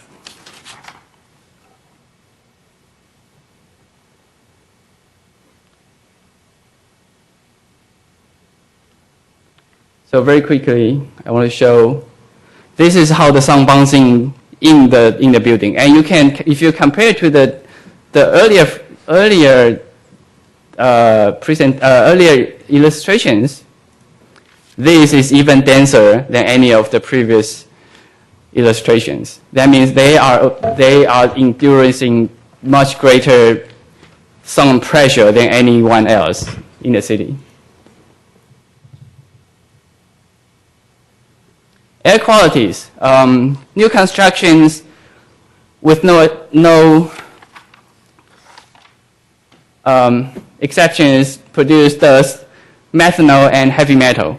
We all know what dust causes asthma, heavy metal causes all kinds of long-term disease, and methanol is somehow recently get more publicity. It's pretty much it's in glue, so it's stored in. You can see methanol in plywood, pans, varnish, and finishes.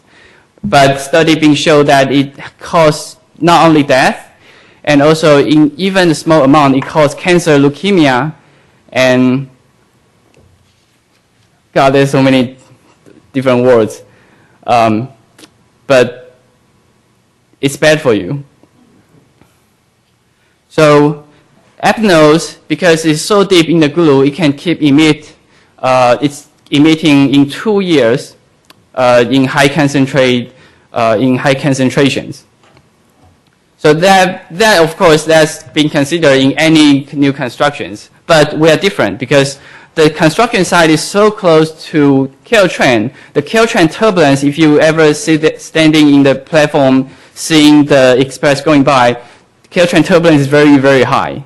And that is not considered in final EIR. That makes final EIR irresponsible. So here, I was also hoping to have some interesting animation, but we just have to look at the still here. This is in 1 day how far the toxin can travel from the train rail, from the new building to the neighborhood. It's bad, but it's not terrible. But when the train goes by, it kicks all this turbulence, and it's going to try to carry all these toxins 2 times to 3 times further. And again, just have to say the report is irresponsible. It's not putting the report, it's not even considered, it's not even mentioned. Lighting. Final EIR only consider direct lighting. But what is contribute to the luminance we receive in our eye is including direct lighting and bounce lighting. bounce lighting is simply just hit when the light is not direct, even though it's not direct heat, it just hits somewhere else, but it bounces back. It can contribute up to 20% up to 100% of the overall illumination.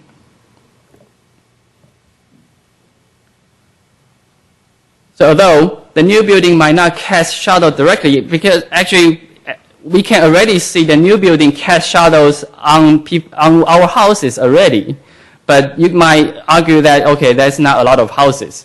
But because it's casting all this big shadow area, and this shadow area is just a big block that doesn't have bounce lighting, doesn't contribute to the surrounding indirect lighting.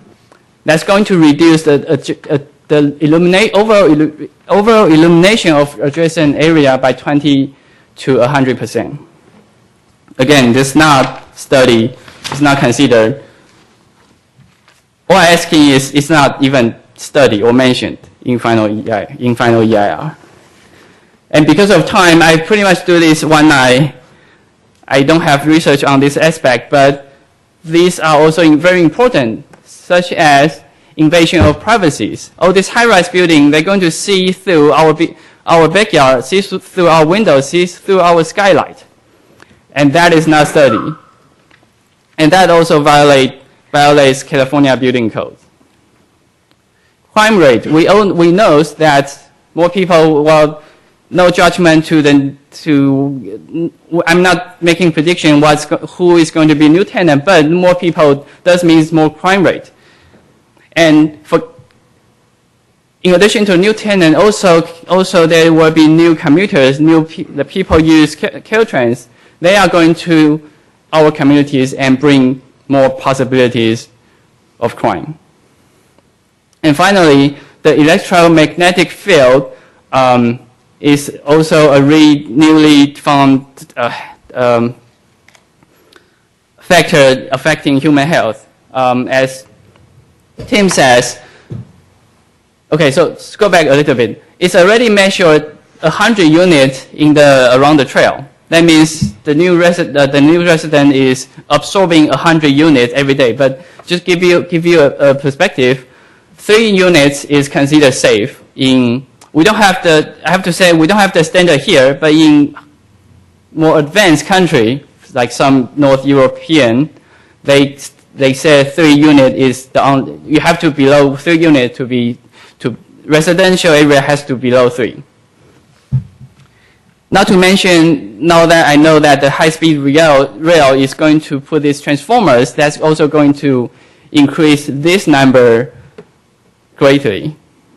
And also another example is microwave is, depending on where you stand, but if you stand next to microwave, is about 80 units. So consider yourself living in a microwave oven that's probably what those new tenants' life is going to be. That also tells us final EIR is negligent. Okay, this is the best part. Willing to live. Who will want to live there? I hope I ask you to ask this question to yourself. If you happen like one day, if you lose all your money and you just have a fixed income, would you want to live here or just go to? There's plenty of apartment building here for you to choose. There's San Mateo, Belmont, Foster City, Robichaud. They all have very good apartment. Why, given all these other choices, why will one live here? Actually, I cannot think of one. So I do some research. I take some of my own time. I talk to my friends and friends' friends during October 6th to October 26th, ranging from full-time employees from Google, DreamWorks, Facebook to an unemployed person. Also, I mentioned in the Planning Commission, I talked to I'm not sure about the political correct way to say it, but I talked to a guy who's sleeping on the bench next to Redwood City Caltrain. And, well, I know him very well because his name's Bob. We talk sometimes, I think. And he's also in the survey. Okay, the result is only 1.92% of the people want to live there, given all the conditions, given like if he happened to have to move, but all other options is still open, and 98.08% of the people don't even want to consider that, because there's plenty of other choices. And out of this 98% of the 98.8%, actually 100%, almost 100% of full-time employee doesn't want to live there. That brings us to house value. We all know, based on all the facts mentioned above, house value are based on the environment and human expectation. So that's already directly impact the property value of the surrounding neighborhood. But what's going to happen indirectly next? Because based on the research of willing to live, this is not going to attract middle-class families.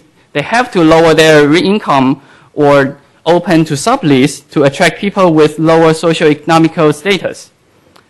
And that's just going to lead to a cascading effect. For example, downgrade, not to mention, first impact the property value, bring crimes, downgrade school district, and so on.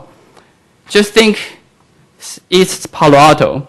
I don't want to bring the racism card here, but East Palo Alto is a good example of policy lead to migration due to socio-economic status. So at one point they have this policy, they decide to, I don't have to go into detail.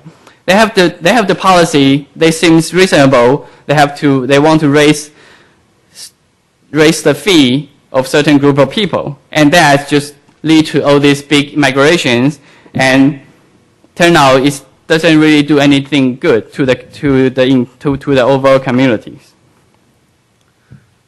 But that in the short term, of course, it's going to impact the East Side San Carlos. But we are a group, as a one city. So unless you consider separating East Side of San Carlos as East San Carlos, we are going to lower the East Side house value in the East Side is going to lower the overall rating and value of San Carlos. So in conclusion, final EIR is negligent, incomplete, incompetent, ignorant, inapplicable, and irresponsible. They need to redesign and redo the research, back to the drawing board, come up with a better plan. Even if the project barely meets so backward a little bit, we see this a lot in final EIR report. It just says it has no significant no significant impact if we do such and such and such. But there's no plan to do that such and such and such. And something is that such and such and such is even rely on some volunteering of the resident, like if everyone just start to take less car, there will be enough parking. That's like telling, how about we rich people just donate all their money and there will be no poverty. It's the same thing. So even if the project barely meets the no impact, so pretend it's not true, but pretend it really meets the no impact standard barely, it still brings no value to the cities. It's only bringing damages. We, as the city of good living, should definitely use a higher standard to make a better living. And I found this interesting enough. I found this on Wikipedia and on our city profile on our webpage. I just said, San Carlos, city of good living, aim for a small town feel. And everything they do here is against this principle. I'm here. I'm asking you to have some sympathy. We are the new family just in town, struggling our life. The last thing I want to see is seeing my kids living in shadow, in dust, in toxins, have to face the danger of strangers walking in front of my door, strange cars, and lose the beautiful view. So please don't, based on the beautiful view, beautiful vision of the city, please do not ruin the city, and please do not sacrifice our quality of life and health for their revenue or ego. Thank you. Thank you. David Crabb.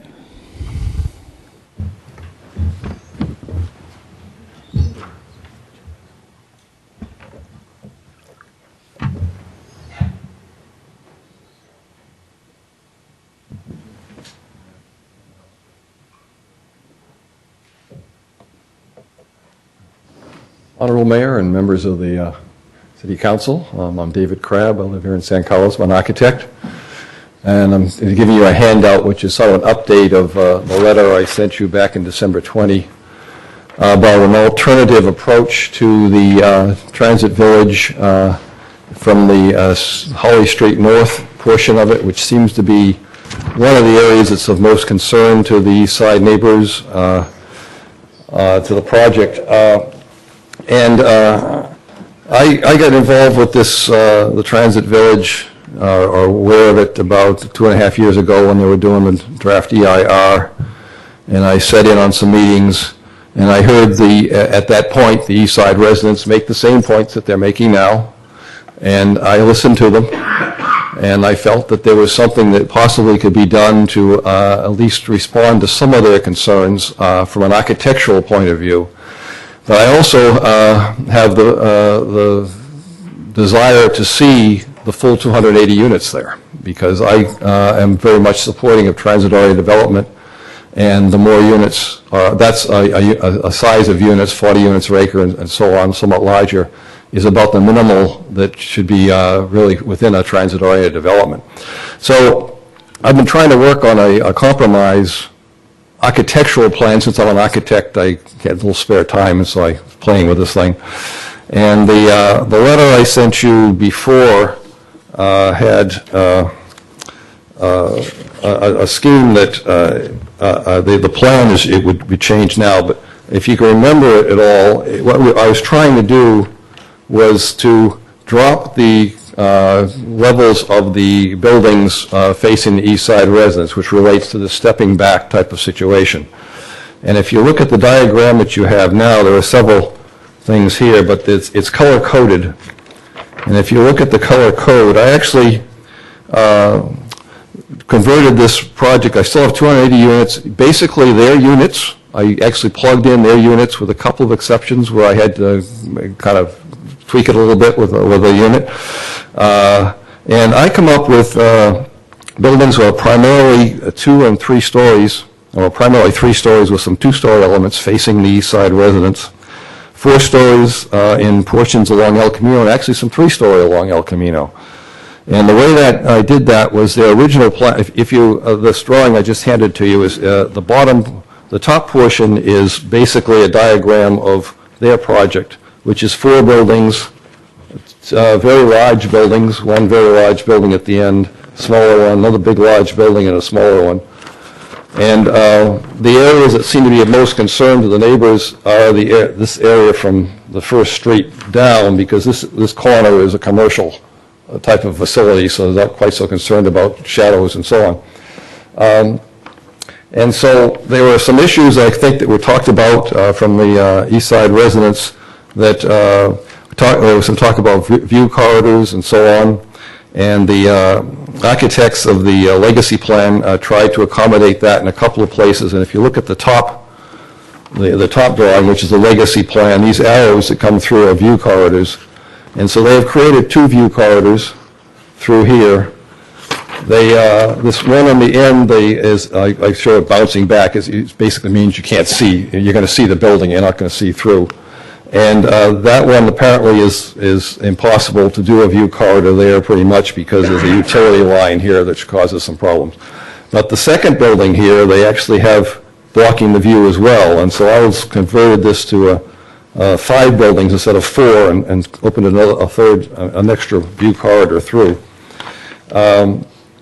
So hopefully you did in fact have a chance to read my original letter and look at those drawings, and if you remember there were a couple of perspectives in there to show how this project might look in comparison to the massing of the project that Legacy did.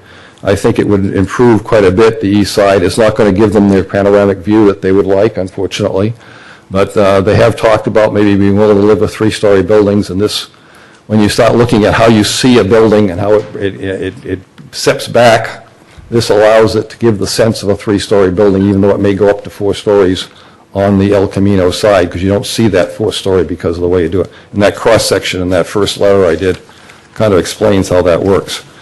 And so they've talked about building height and bulk, so I've tried to approach that. Talked about noise bounce back. Well, if the buildings drop down to 2 stories and 3 stories along there, there's going to be less of that potentially. Talked about view blockage. Well, we got 1 extra view corridor. It's still not great. It's, not ideal, sorry. And then shadows. This is going to reduce the shadows potentially toward the other, though I don't believe the shadows is much of a problem as the east side people think they are. But it would, because our buildings would be lower. So what I'm asking you tonight is, 2 things. First, I'd like you to, what do you have to do? Certify the current EIR. To get this project moving. It's been sitting for 2.5 years just to get it moving. And this alternative scheme that I have is built into the EIR as it exists as those alternative massing schemes. It's not exactly what I've done, but the concept is there. And basically the EIR says that if you change the massing, it's not going to affect the EIR one way or another. So I would, first step 1, certify the EIR so this thing can go to step 2, which is the entitlements page section. But in stage 2, I would like to see the council include not only the planning commission's improvement measures as they sit now, but also an expectation that a revised massing plan will be developed to mitigate some of the east side residents' concerns. Because if you don't tell them now, what you've got is what you've got. They've been going along, and unless they get some strong sense from this panel, they are going to just keep with their 4-story buildings. Now, I can't 100% guarantee that it will work perfectly if they look at this alternative scheme, but at this point, I don't feel that there's been any serious attempt to, in fact, try it. And I have met with the architect for a couple of hours one day and looked it over, and I think she took it back and briefly looked at it. She's not obviously being paid to do a full-blown study, and so she didn't go much further on it. But I believe that she's a very competent person and could, in fact, pull this off.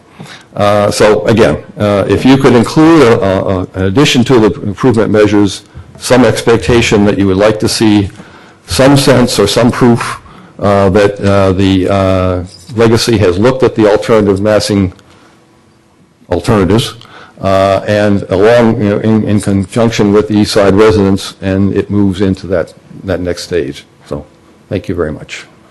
Thank you. Okay. Anybody else like to speak on this project while we have the public hearing open? Okay. Seeing none, entertain a motion to close. Mr. Rubens, then we make a motion to close the public hearing? Second. Moved. Roll call. Councilmember Clapper? Yes. Councilmember Collins? Yes. Councilmember Grisilli? Yes. Councilmember Obert? Yes. Mayor Grocott? Yes.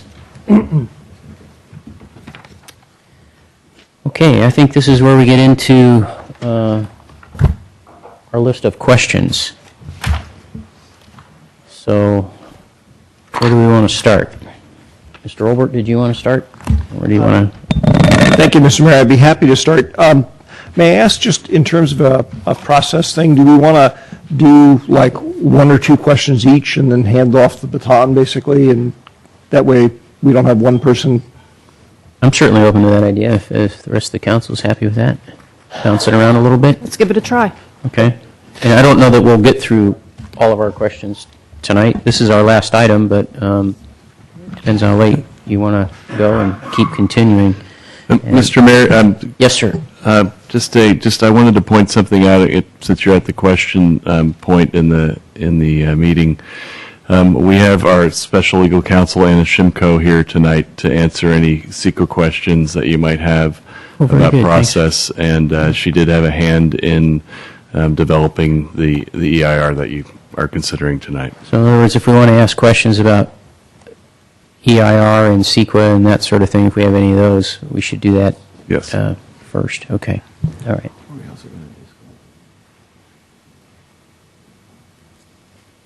I think before we get into discussion, it'll be the time to do that. Yeah. All right. All right. Okay.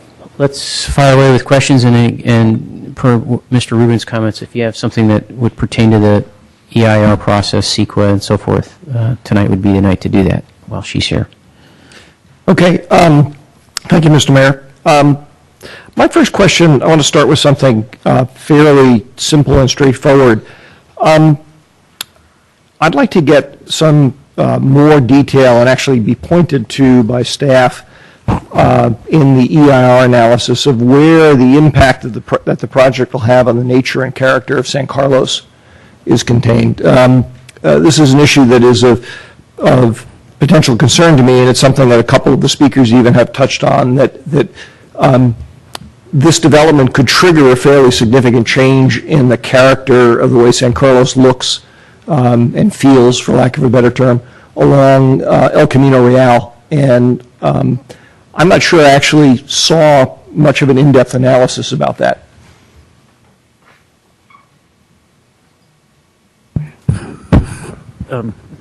Councilmember, my name is Michael Kay. As you know, I'm with Atkins, and nature and character of San Carlos is to me a very more of a planning term. There's a certain level of vagueness to it.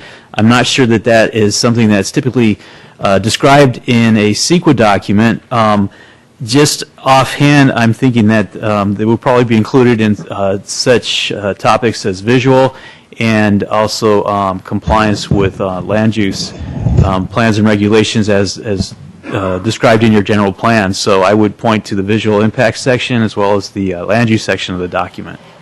Yeah, I recall, in reading those sections, seeing some mention of it. I didn't see what I would think of as kind of an integrated characterization of it. And I also forgot to explain in context for my question that it's an issue that was particularly highlighted for me in discussions I had with a resident in town, just to be clear, not from the east side, who actually spent most of his career involved in defending against CEQA lawsuit challenges. Mm-hmm. And so I'm not trying, I may have misunderstood part of what he told me, but I don't want to necessarily say we should all accept his expertise, but it was not a casual question, and it was sort of from his perception. It was kind of odd that there wasn't more of a focused discussion of that. But that answers my question, that the element, that answer is basically scattered through a number of different sections. I would suggest that the nature and character of San Carlos is really driven by the general plan as a planning document. The CEQA document, again, is looks at the potential adverse effects of a project based on the CEQA guidelines. And again, I don't, there's not specific sections in the document where we talk about nature and character. And to me, those are more planning terms than CEQA terms. I understand that, and I probably have a slightly different take than you do on how that applies in this particular instance.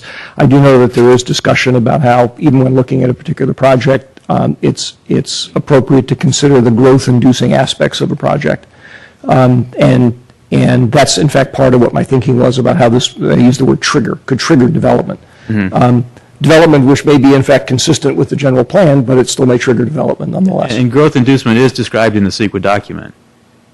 There is a section on, but again, you have to remember that CEQA looks at physical changes that might be associated with the construction of a project or whatever document or type of either it's a program if it's a planning document or project level for a project such as this.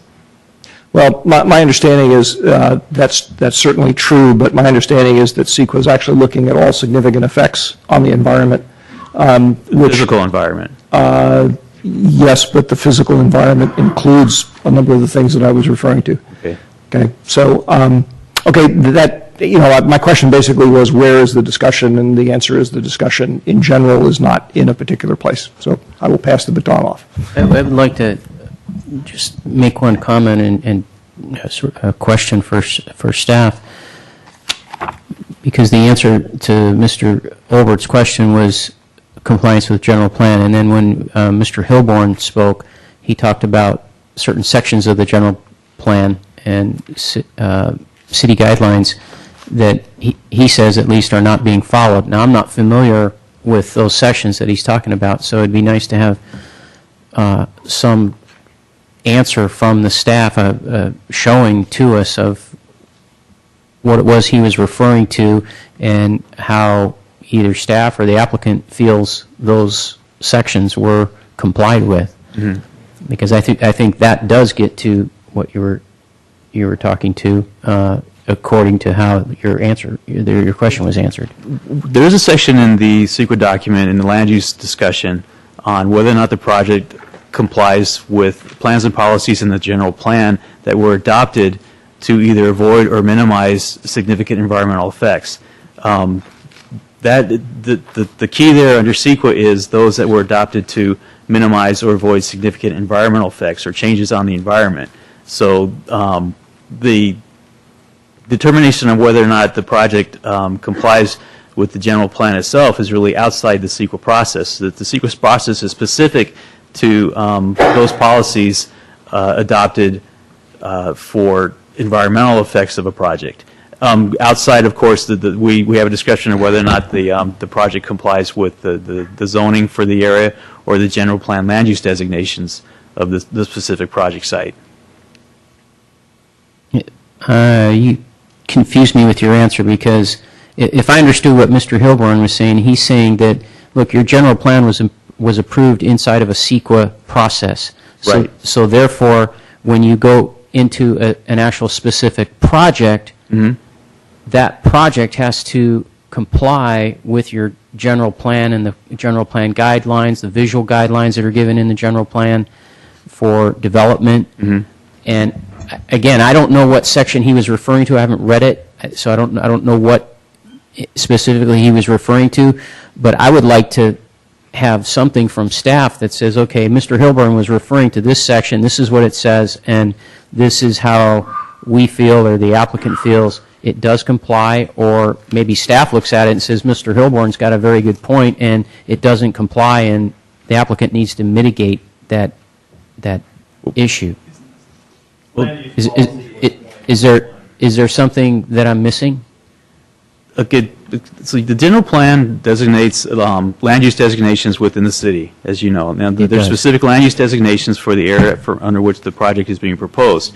So the CEQA document looks at what that land use designation is and makes a determination on whether or not the proposed project falls within what's applicable under that land use designation. That's described in the environmental document.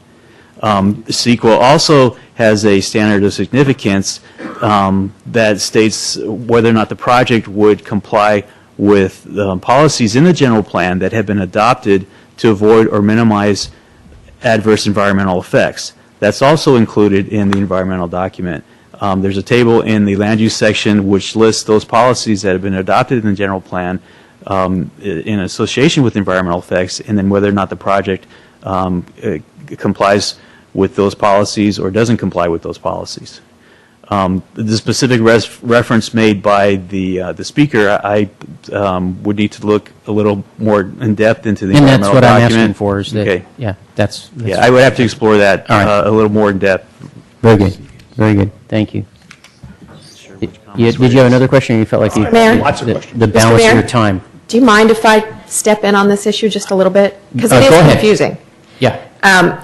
Just for reference, for those of you who've been wondering who I am the last couple meetings, I am Anna Shimko, and I am a CEQA practitioner, a lawyer. I've represented the City of San Carlos on special projects for a number of years now, including the Palo Alto Medical Foundation project. So I was engaged in 2010 in order to assist the staff in reviewing the responses to the draft EIR, developing the final EIR, and giving my team's view of what additional studies needed to be undertaken, what additional discussions needed to be in the document in order to assure from our standpoint, obviously you have to decide for yourselves, but from our standpoint that the EIR was legally sufficient and legally valid. This issue of general plan consistency under CEQA is actually very confusing. Let me see if I can shed a little light on it. Everything that Mr. Kay said was absolutely correct. In terms of the standards of significance, the measurements that you use to decide whether or not an impact is significant under CEQA, certain of those come from your general plan, where general plan policies were adopted for the express purpose of ameliorating environmental impacts. A really good example of one in San Carlos is the traffic level of service goal that is adopted of 0.85. Clearly, that was adopted in order to address environmental impacts. So if the project will not comport with that portion of the general plan, then the project will have a significant impact. In that case, the project would probably have a significant impact under traffic, and it might have one under land use as well for failing to comport with a general plan policy adopted to protect the environment. Now, I believe what the earlier speaker was reading from was that portion of the EIR in the land use section that says, even though we're going to go through the policies in the general plan that were adopted for environmental purposes and judge whether or not there are land use impacts, the ultimate decision of whether the project is consistent with the EIR is one that is up to the decision-making agency at a later point, and indeed involves a lot of balancing and weighing of general plan policies, and it involves the entirety of the general plan, not just those policies that were picked out for EIR purposes as addressing environmental impacts. And so CEQA specifically does say, for instance, that the environmental setting section of an EIR might address overall inconsistencies with plans and policies. And it's very clear under CEQA that that's an environmental setting topic that's separate from the impacts of the EIR. I don't know if I've helped or confused things, but it is a very confusing issue. And at least from my review of the EIR did it accurately and sufficiently by pulling out the policies of the general plan that were aimed at environmental impacts. But then down the road, when the project comes back to you for consideration, you are the ones that get to decide, that have to decide, whether or not the project comports with the general plan as a whole, and if it doesn't, it can't be approved. Does that help at all? Sort of. I'm going to go ahead and open it up and let people ask questions. They might come back to you. And I think, stay there, because I think Mr. Collins has a question very direct. Thank you, Anna. I don't know if you may have cleared things up. You may have made things more muddy. Well, it's really not my fault. It's the legislature, so we could take it up with them. Maybe you can help me. I heard something that I think I need some clarification on. Are you saying that when the EIR is being formulated and the decision is being made between what has no impact or significant or less than significant, that those judgments are made based on what is generally in the general plan? Those judgments are based on thresholds of significance. Sometimes those come from the general plan. For instance, there are traffic level of service thresholds that come from the general plan. There are often noise thresholds that come from the general plan. There are other thresholds that don't come from the general plan, that come from, for instance, the CEQA guidelines and the checklist under CEQA that is used to formulate the thresholds. They come from commonly accepted scientific principles. So there are a lot of geneses of the thresholds, but they definitely often do come from the general plan in the various topic areas. And then in the land use section itself, there's a specific question in the land use checklist that asks whether the project will conflict with policies in the general plan that were adopted to protect the environment. And some of those are going to be standalone and not addressed in the other sections, and some of them will have been addressed in the other sections like noise and traffic. So basically, the EIR has, depending on the category, has responded to those guidelines, whether they be CEQA guidelines or general plan guidelines or some other guidelines. And that has happened in this particular EIR. That's what you're saying? It has, in terms of analyzing the impacts on the physical environment, as Mr. Kay said. There may well be other policies in the general plan that have to do with things that I think Councilmember Olbert is struggling with, that have to do with community character and feel, and things that aren't necessarily captured by a physical improvement and a physical impact of the project.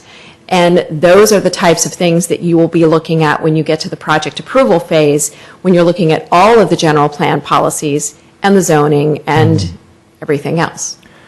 So while the EIR can be technically perfect, the overall project can just either feel right or feel wrong. Yes. Okay. That's correct. All right.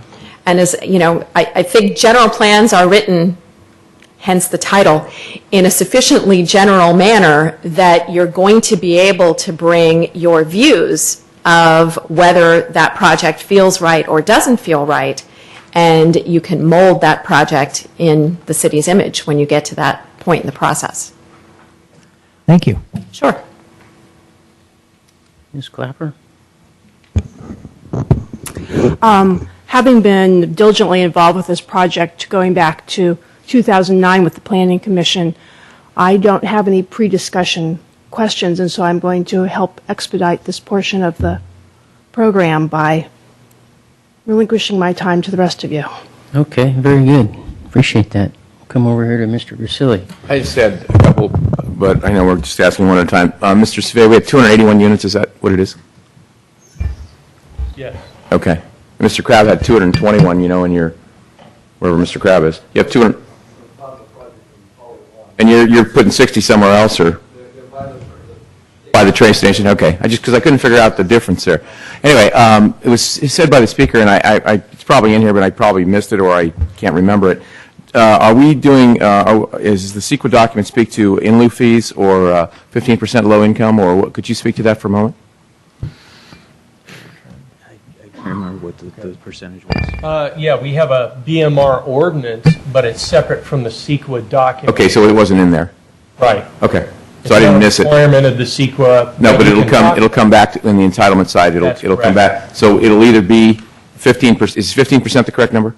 Well, 15% is our requirement as a city for development, right? Right. But this is an apartment project. Mm-hmm. So in our, couple of things. In our ordinance, it says the developer has a choice. You can either pay a fee or you can provide the 15% units of those. It's the developer's choice, not our choice? That's right. It's the developer's choice. And that's what in our code? Yes, it's in the code. However, there's been some recent lawsuits that have further defined what cities can ask a developer to do. Okay. There was a case called the Palmer case. Right, the Palmer case, right. That said that cities can't require a developer who's building apartments to provide those units in the development. All right, that's fine. I just wanted to make sure that we clarify. Sure. The speakers said something, and I just wanted to make sure that we clarified that. Thank you. That's fine. Yeah.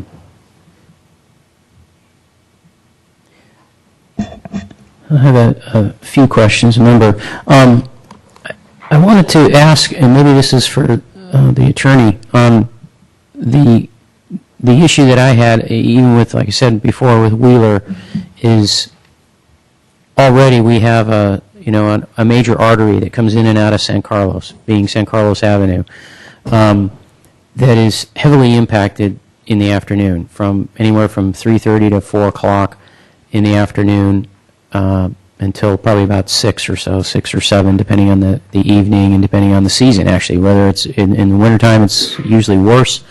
Something about being dark and wet and so forth.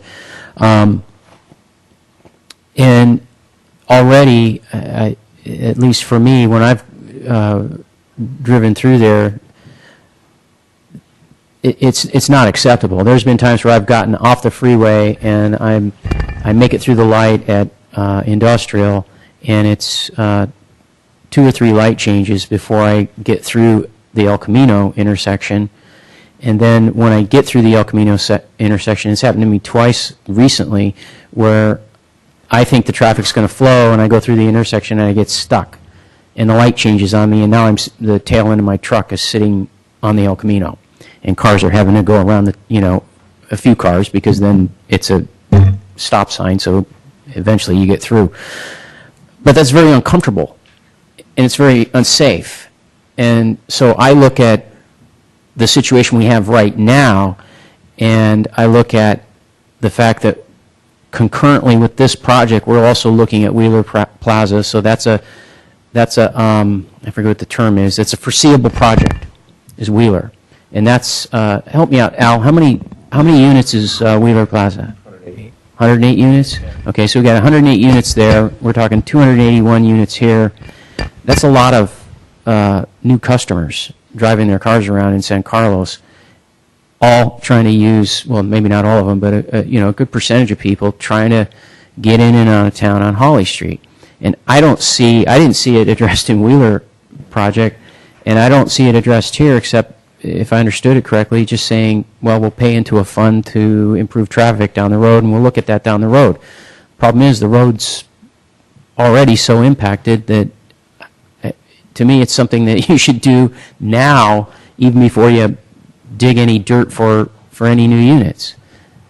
So how do you address that with this process, or do you? Well, there's a couple of things, and maybe part of it's legal at the end, but the first part to answer your even earlier question, Holly Street was investigated as part of this EIR, and so it looked at traffic impacts from this specific project. Holly Street was identified as a problem in our community back with the PANF EIR, and it identified what the problems were and what the mitigations for that project were. Then our general plan came up and said, well, if you develop any more projects, these are all going to contribute to that issue. So we have to fix the problem. The fix is to fix the interchange, the Holly 101 interchange, and there's a plan in place to do that, and the city's moving forward with those mitigations. So there are mitigations to fix the problem, and it will take a number of years to fix the problem, and all these developments are required to pay into the fund to fix that problem.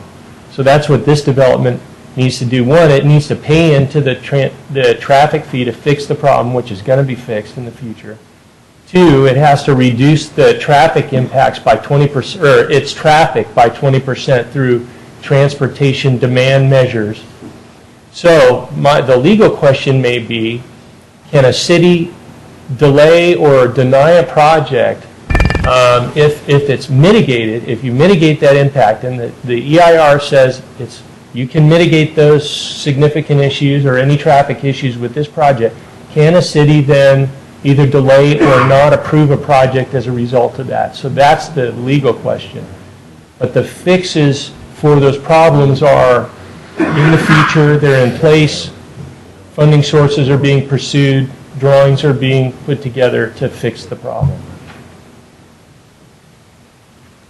So maybe the attorneys could... So you said fix 101, and you also said TD, what are those? TEM program. So one of them is a physical fix to the roadway Right. system, which is in place. We know where the problem is. There's a plan in place to fix it. Developments have to pay into it. The second piece is this development is required to reduce its own trips by at least 20%. That's one of our requirements, one of our city requirements, is that they have to do a number of different measures to reduce the trips, just right off the top.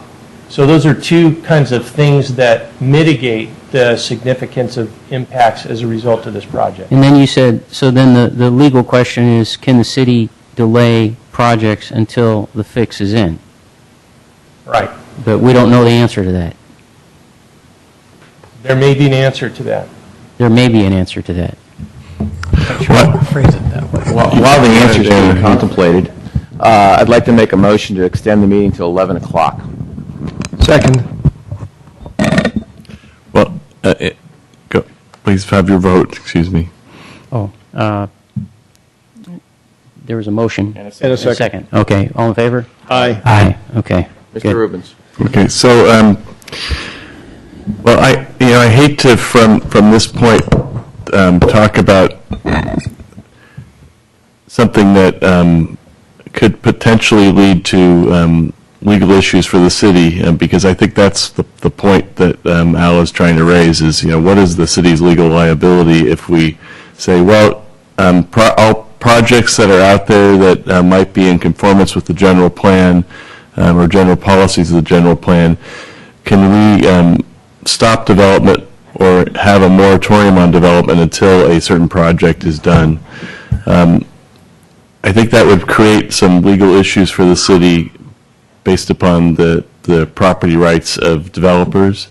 But I don't know, this would be a complex issue whether on this case or that case, could we wait? I think it would probably have to do with the timing. Is the project about to be built?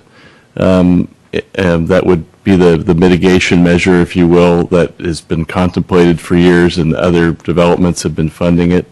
Because if it was about to happen, I think that you might have a better justification to say, yeah, it'd be better as a condition of approval of your project to wait until this project is done because there'd be an impact related to you building your project at the same time as this traffic improvement was being built. But in the abstract, I think it would be difficult to hold up a project based upon something that may be built in the future or at some point in the more distant future. Well, here's where I'm having a problem, okay? I'm just, I'm not a lawyer. I'm just a guy that got elected to council, and I design houses for a living, okay? So I approach this like the average Joe, I think. Try to look at it in a commonsensical way. And so I've got a question for you.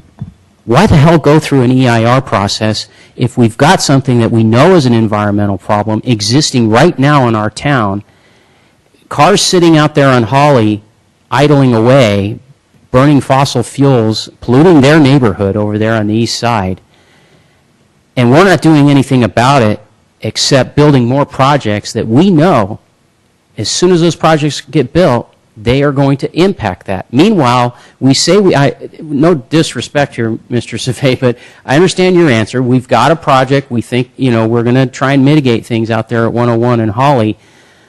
I'm thinking to myself, okay, that's fine, but number one, how is fixing things out at 101 and Holly going to mitigate the whole corridor when the problem, a big part of the problem is not people trying to get from San Carlos out to Holly. It's in the afternoons, people coming off that highway, and if we make it better so they can get off faster, it's just going to create more traffic on Holly.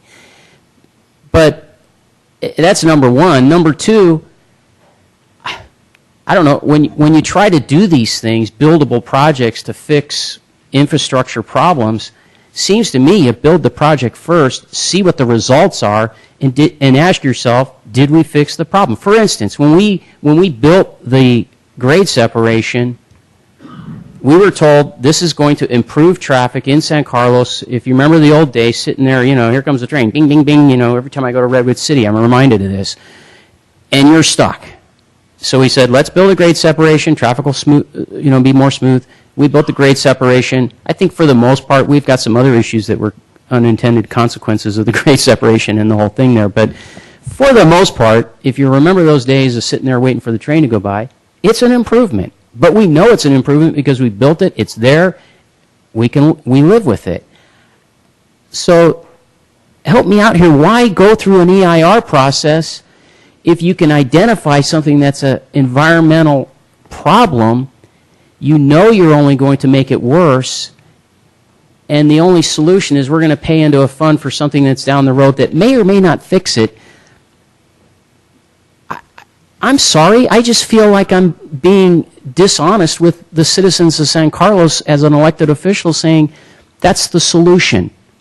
Live with it for 5-10 years. There's nothing we could do about it. Why go through it's called an environmental impact report. We can identify impacts to problems we already have, but we're not going to do anything about it except kick the can down the road. And if I may start out here, one of the big problems is that the financing to build the project is anticipated, the Hawley 101 project is anticipated to come from the fees paid by development. So if we don't do any development, we're not going to have any money to pay for the 101 project. It's not going to be funded. It's not going to happen. And so, unless you want to do a tax measure and you want to say, and this would be a perfectly reasonable way to do it, go to the people in San Carlos and say, hey, look, we've allowed you to live here, develop here, increase the size of your home here for years, and that's created this problem on Hawley, and now you need to tax yourselves to pay for this project, and it's in the $20 million range in terms of this. If we're not willing to do that, the only way that the project's ever going to get paid for is through development fees, and that's what we've, as a community, chosen to do up to this point. In terms of, whether or not your opinion on would the project that's being proposed fix the full problem and the timing and all that, I'd leave that to the traffic engineers of the world to talk about more so than myself. But just in terms of how we would go about paying for a project of that magnitude, there's really only two choices: either development impact fees or a large-scale community tax measure. Well, I'm going to let other people speak, but just one more comment to that is the other problem I see with the solution of, well, we're going to allow development, and the development will create fees so that we can do this mitigation measure. The other thing I'm afraid of is we do the mitigation measure, but by getting the money from development, and there's more people and so forth, is you're really not mitigating. You're making an improvement, but the additional traffic that you're bringing in, you're not going to change the status of things. You might make Hawley, maybe you made Hawley a 4-lane deal, but because of all the development you did to pay for it, you're back to where you started. You still have a clogged drain. Well, maybe I'll refer this to Mr. Savay just for confirmation, but I believe that the numbers that are being used in the general plan and the Hawley report look at that long-term build-out. So they're anticipating the development that's occurring between now and then and saying that that project will improve the traffic situation, not as it exists today, but as the general plan assumes the community would exist in the future. That's correct. Right, yeah. So, I don't think you're quite correct there in your And the transportation analysis that's included in the environmental document considers general plan build-out for the cumulative scenario.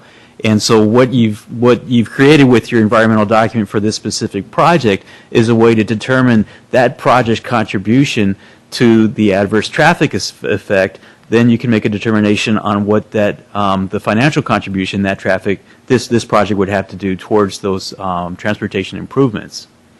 So I am a CEQA practitioner, so I just want to emphasize that this is a worthwhile process for the city. Okay. Let's go down here and then we'll go to you. All right. I don't know who this question is for. Well, hopefully one of the four of you can answer this. Mr. Zavay, you said that the Transit Village, like every other development, has to pay into a traffic mitigation fund. Is there a formula for that, or do we just pick a number? How does that work? Yes, there is a formula there's an ordinance, a traffic mitigation fee ordinance. So there is a formula in there. I don't have it in front of me, but yes. Is it based on the cost of the project, the expected profit from the project, the acreage? Based on size of the project, and its direct impact. I think it might be square footage based, if I recall correctly. I don't know if the Public Works Director, I don't think he's still here, but my recollection is based on square footage, and a nexus study was done. Council considered the impact fee, and it was also, the fee was intended to be, like the city manager mentioned, to be exacted over a period of time to pay for those. The fee was big enough per square footage to pay for this construction project over time. So approximately what are they expected to pay in the traffic mitigation, or pay into this traffic mitigation fund? I think that we can probably dig that number up for you in the next, we'll try and dig it up. Okay. I don't have it right. That's okay. No, at some point along the line it would be useful, and that would be in addition to any in lieu fee that they would pay for affordable housing? Yes, and park dedication fees, school fees, building permit fees, yes. Okay, thank you. Can I just respond to that particular issue and the one that the mayor's been raising really quickly? It's an issue that CEQA has addressed and the case law has addressed quite substantially, even more over the last few years, that where with all of the projects that are being planned in the area, there is expected to be a cumulative traffic impact. It's usually traffic. And there has been identified an improvement to fix that if it's reasonably clear that that improvement is going to go forward and that the project can pay its fair share to construct that improvement, then the project's contribution to the overall impact can be determined to be less than significant on the basis of the payment into the fund to create that improvement. So that is something that is blessed by the CEQA laws and by the case law, just so you know. Now, that doesn't mean that at the end of the day you have to decide to approve the project in its current form or at all. The only thing we're addressing here is the sufficiency of the EIR to carry you forward to that next step. One quick question. Are you allowed to say in any of this process, this is what, we've studied this as a city, we've come up with this 101 interchange fix. I've got a question about that later, but we've come up with this fix. So 7 years down the road, we do the project, the fix is in. We look at the traffic, we still have a problem. Are we allowed any kind of caveat to go back to the developer and say, we did the fix that we had in the EIR, we still have a problem, we think we're attributing part of that problem to your 281 units and your commercial development here. We need to do something else to fix the problem, and we're coming to you for the funds. Part of the funds. Generally, no. CEQA is takes a prospective look, and you need to be correct. Okay. Well, in fact, that may emphasize the importance of taking a liberal view of what the foreseeable projects are and impacts, because you can't afford to be wrong.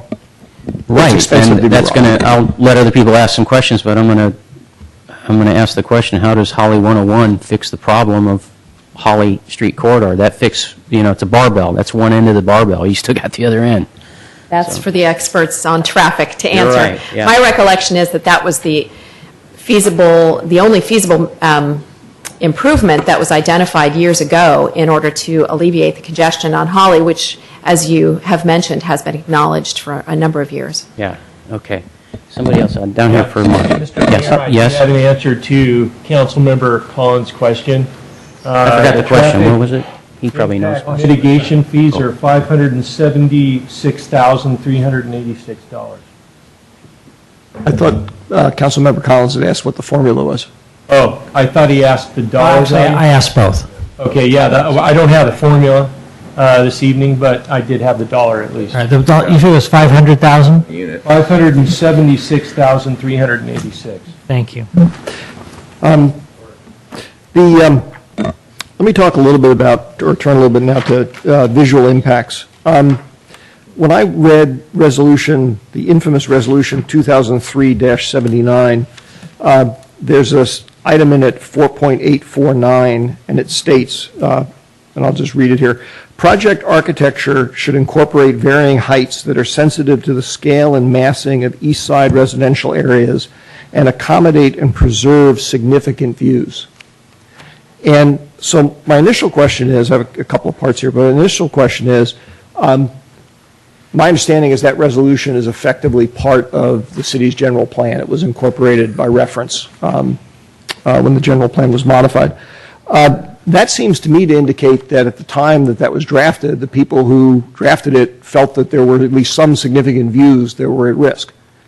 And so I'm a little bit confused. I've always been a little bit confused in reading the EIR analysis that basically my understanding came to the conclusion that there are no significant view impacts. So I see a dichotomy between the analysis that's in the EIR and the perspective of, I presume, former council members and staff at the time. May I add to that just one point as well, is when the grade separation was put in, that was an issue, was significant views from the east side. Yeah, that's what this is derived from the berm project. Okay, Right. all right, very good. Yeah. Sure.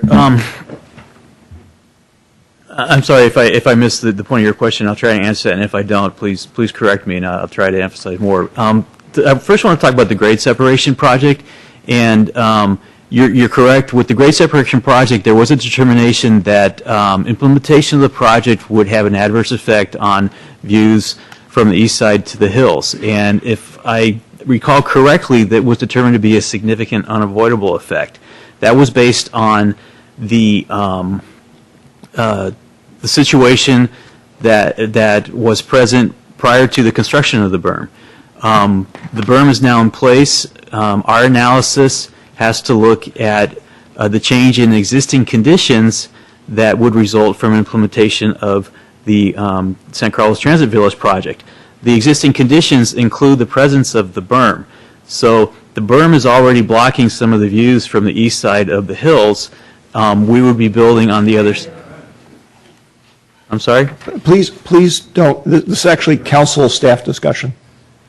So the berm is partially blocking some of those views. The project is going to be built on the other side of that berm. Our analysis is based on the existing condition with the berm. That's why we have a determination in the environmental document that the visual impacts would be less than significant. If I may interrupt, I appreciate that, and I appreciate you explaining that for the record, because that was very clear from the EIR. The point I'm making is actually a little bit different. 2003-79 was adopted after the berm project was approved, after the EIR for the berm project was, the determination was made, hey, it's got a significant impact, but it's unavoidable, and we need to do this, public needs override, we're going to do it. And I understand that, even though I don't accept, as Mr. Rubens knows from many of our long discussions, I understand the concept in CEQA about how that resets the baseline. Mm-hmm. Hence your point about looking at the incremental impact. My point is actually simpler. 2003-79 says a group of city leaders, after that project was approved, said there are significant views. One might almost argue that, and different people can look at the same data and come to different conclusions, but one could almost argue, hey, we don't need to actually do the analysis because it was already done and determined that there was at least some significant view that was going to be impacted by development.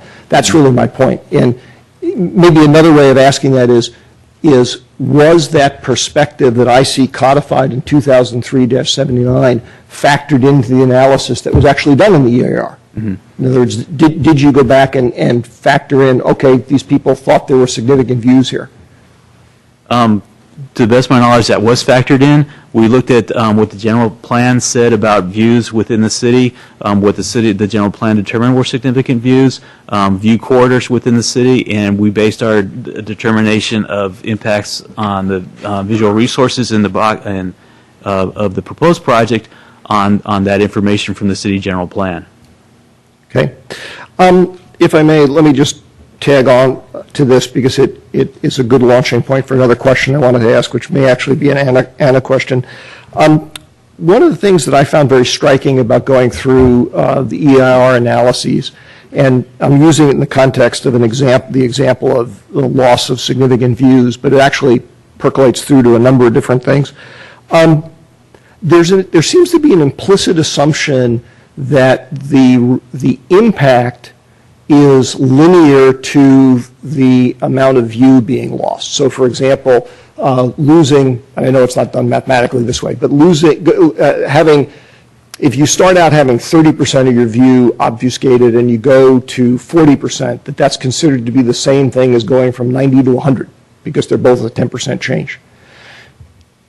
And I have to say, from a common sense point of view, that actually makes no sense to me. Okay, because losing the last little bit of something is far more significant than losing a little bit kind of along the way. And the example that came to my mind, and I say this because I discovered to my shock when I was campaigning last year that I've been losing hair on the back of my head, but since nobody ever takes pictures of me from behind until somebody did in the campaign, I didn't know that.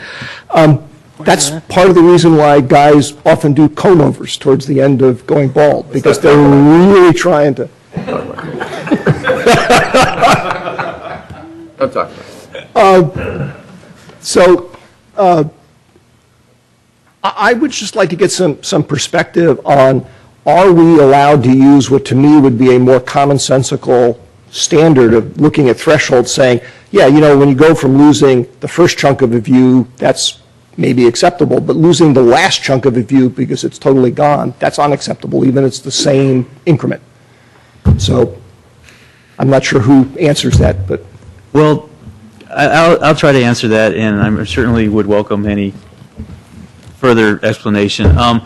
The whole with the idea of the loss of the view is first establishing what the city considers important viewpoints. So that's outlined in the document in the setting. This is what the city says in its general plan or general knowledge. These are what we think are the important views. And it tries to look at views generally open to the public, not individuals' views. For example, if you live in a high-rise and you have a beautiful view out of the window and a high-rise goes up next to you, that blocks your view. That's not generally considered an adverse change in the environment under CEQA because private views are not protected under CEQA. So when we make a determination on what, based on city documentation and past documentation, what the city itself has gone on record as saying, these are the important views from the city or to the city. And then we identify those viewpoints or the vistas, and then whether or not the proposed project itself is going to have an adverse effect on those adopted views or view sheds. There's not a strict formula that says if we lose half of it, it's less significant. If we lose 51% of it, then it's significant and we need to mitigate. It's really based on professional judgment and specific to whatever proposed project you're evaluating and the setting in which that project is being constructed. Which, if I may interrupt just in the interest of time, given the conversation you and I had at the last meeting, at the end of the day, when a council member is choosing to looking at elements of the EIR to decide if they're sufficient, it's our judgment that has to apply there.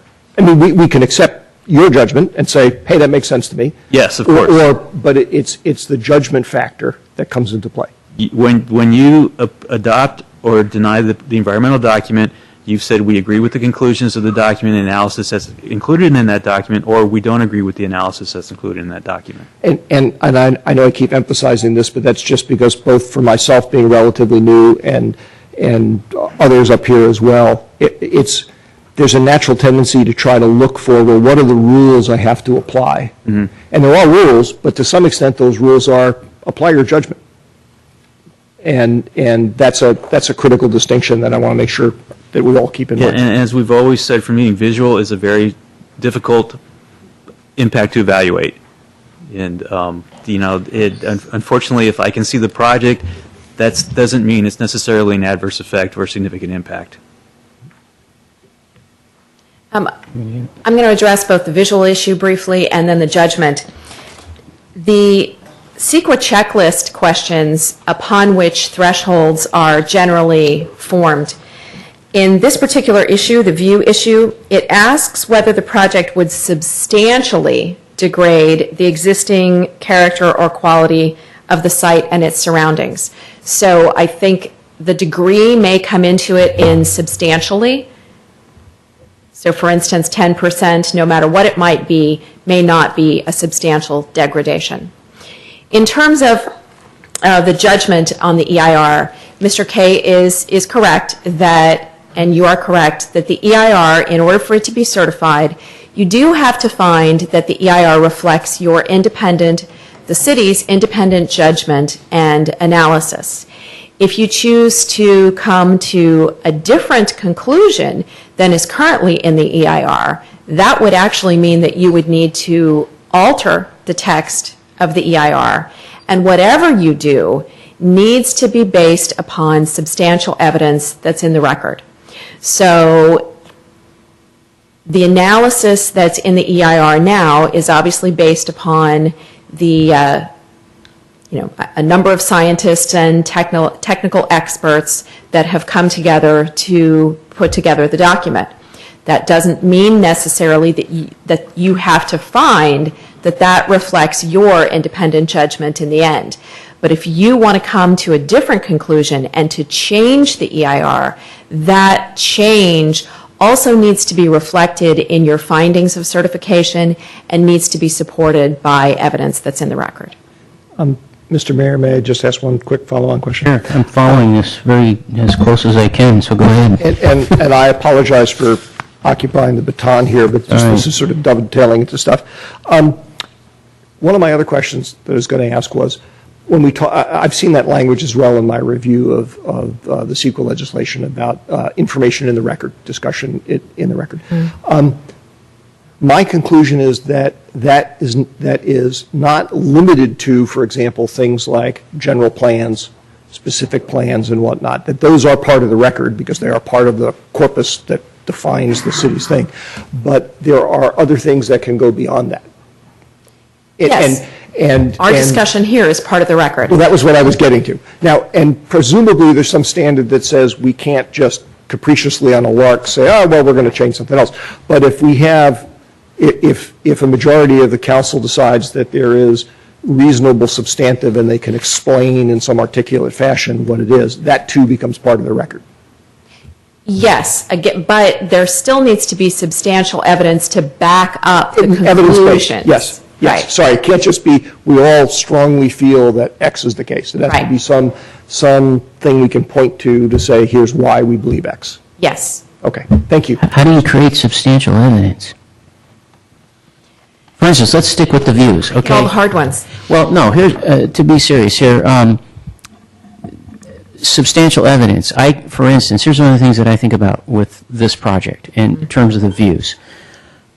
We allowed for 1001 El Camino to be built. And, we pushed some things around for that to happen, for make it a doable project for the developer. And there it is, it's built. It's 4 stories. It sits on the other side of El Camino. And I just imagine that building moving to the side of the El Camino where the transit village is proposed.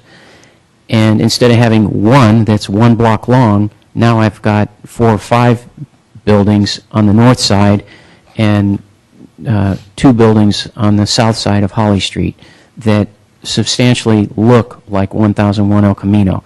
That to me is a degradation of views in San Carlos, be it for people who live on the east side and drive up and down their streets, they're the public, and for people who drive along Old County Road, be it people that are transversing through our city from Redwood City to Belmont, or for people who live in town and are just going over to Home Depot and coming back and so forth. Already, to me, there's a degradation of views because of 1001 El Camino. To me, again, putting 6 of those on this side of the El Camino, is that evidence enough, or do I need something else? It's more challenging with visual because it is a very subjective topic. You know, As he said. it's a lot Right. simpler with traffic and noise where there are very clear numerical standards. Where the question is whether the project substantially degrades the visual character, it is largely going to be within your purview to make that determination. If you know, the visual simulations have been done, the experts that the city hired have opined that it's not a significant impact. However, should you choose to come to a different conclusion and feel that that's justifiable, you would need to alter the environmental impact report, and then we might need to discuss what steps would have to be taken once you were to do that, if a majority of the city council were to move in that direction. Okay. All right. Thank you. If I could just add, I'm glad you brought up visual character, because I think your description about traveling on El Camino Real and the presence of the buildings really is not changing the views, but more the visual character of the experience of driving on El Camino Real. No, I mentioned, I did not talk about El Camino Real, not to be argumentative, but I was talking about if you're driving, what more concerns me is when you're traversing Old County Road. And you know, because right now when you drive Old County Road, despite the grade separation, you can still see the San Carlos Hills to the west, and you know, a lot of blue sky. And I'm not trying to be argumentative. I'm not trying to complicate things, but I don't believe Old County Road is a scenic road as described in the city's general plan. And typically, on a personal note, I like to drive. So I am aware of my surroundings when I'm driving, but most analyses for visual impacts will read that drivers' concentration is typically focused on driving, not looking at the view. So in giving your substantial evidence, that those are the things that you're going to have to consider if you decide to change the conclusion presented in the environmental document. Okay. Mr. Mayor? Yes. I'd like to make a suggestion, and you may or may not like it. It's 11 o'clock. I have a feeling that yourself, certainly, and Mr. Olbert have many more questions to ask, and I don't think even if we stood this evening, we could possibly get them all answered. So my suggestion is that we continue this until the next meeting. I'm fine with that, unless somebody... Because I have a feeling it's going to go a lot more than 11:30 and a lot more than Yeah. 11:45. Yeah. And this way, I think it'll be fresher. Mr. City Manager, is it appropriate for the next meeting that we will have a couple of 3 hours to vis-a-vis your possible agenda?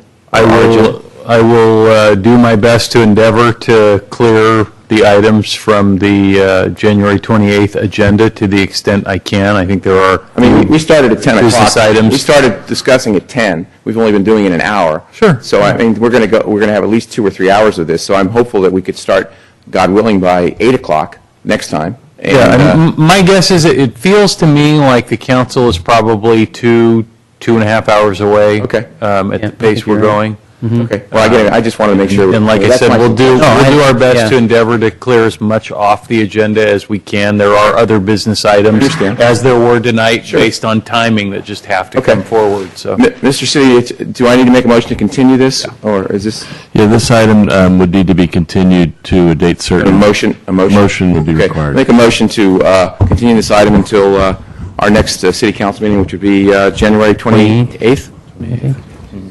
Second. Christine, can I just do all in favor? All in favor? Aye. Thank you. Good suggestion. I didn't want to stay here until 4 in the morning. You beat me to it. We're adjourned.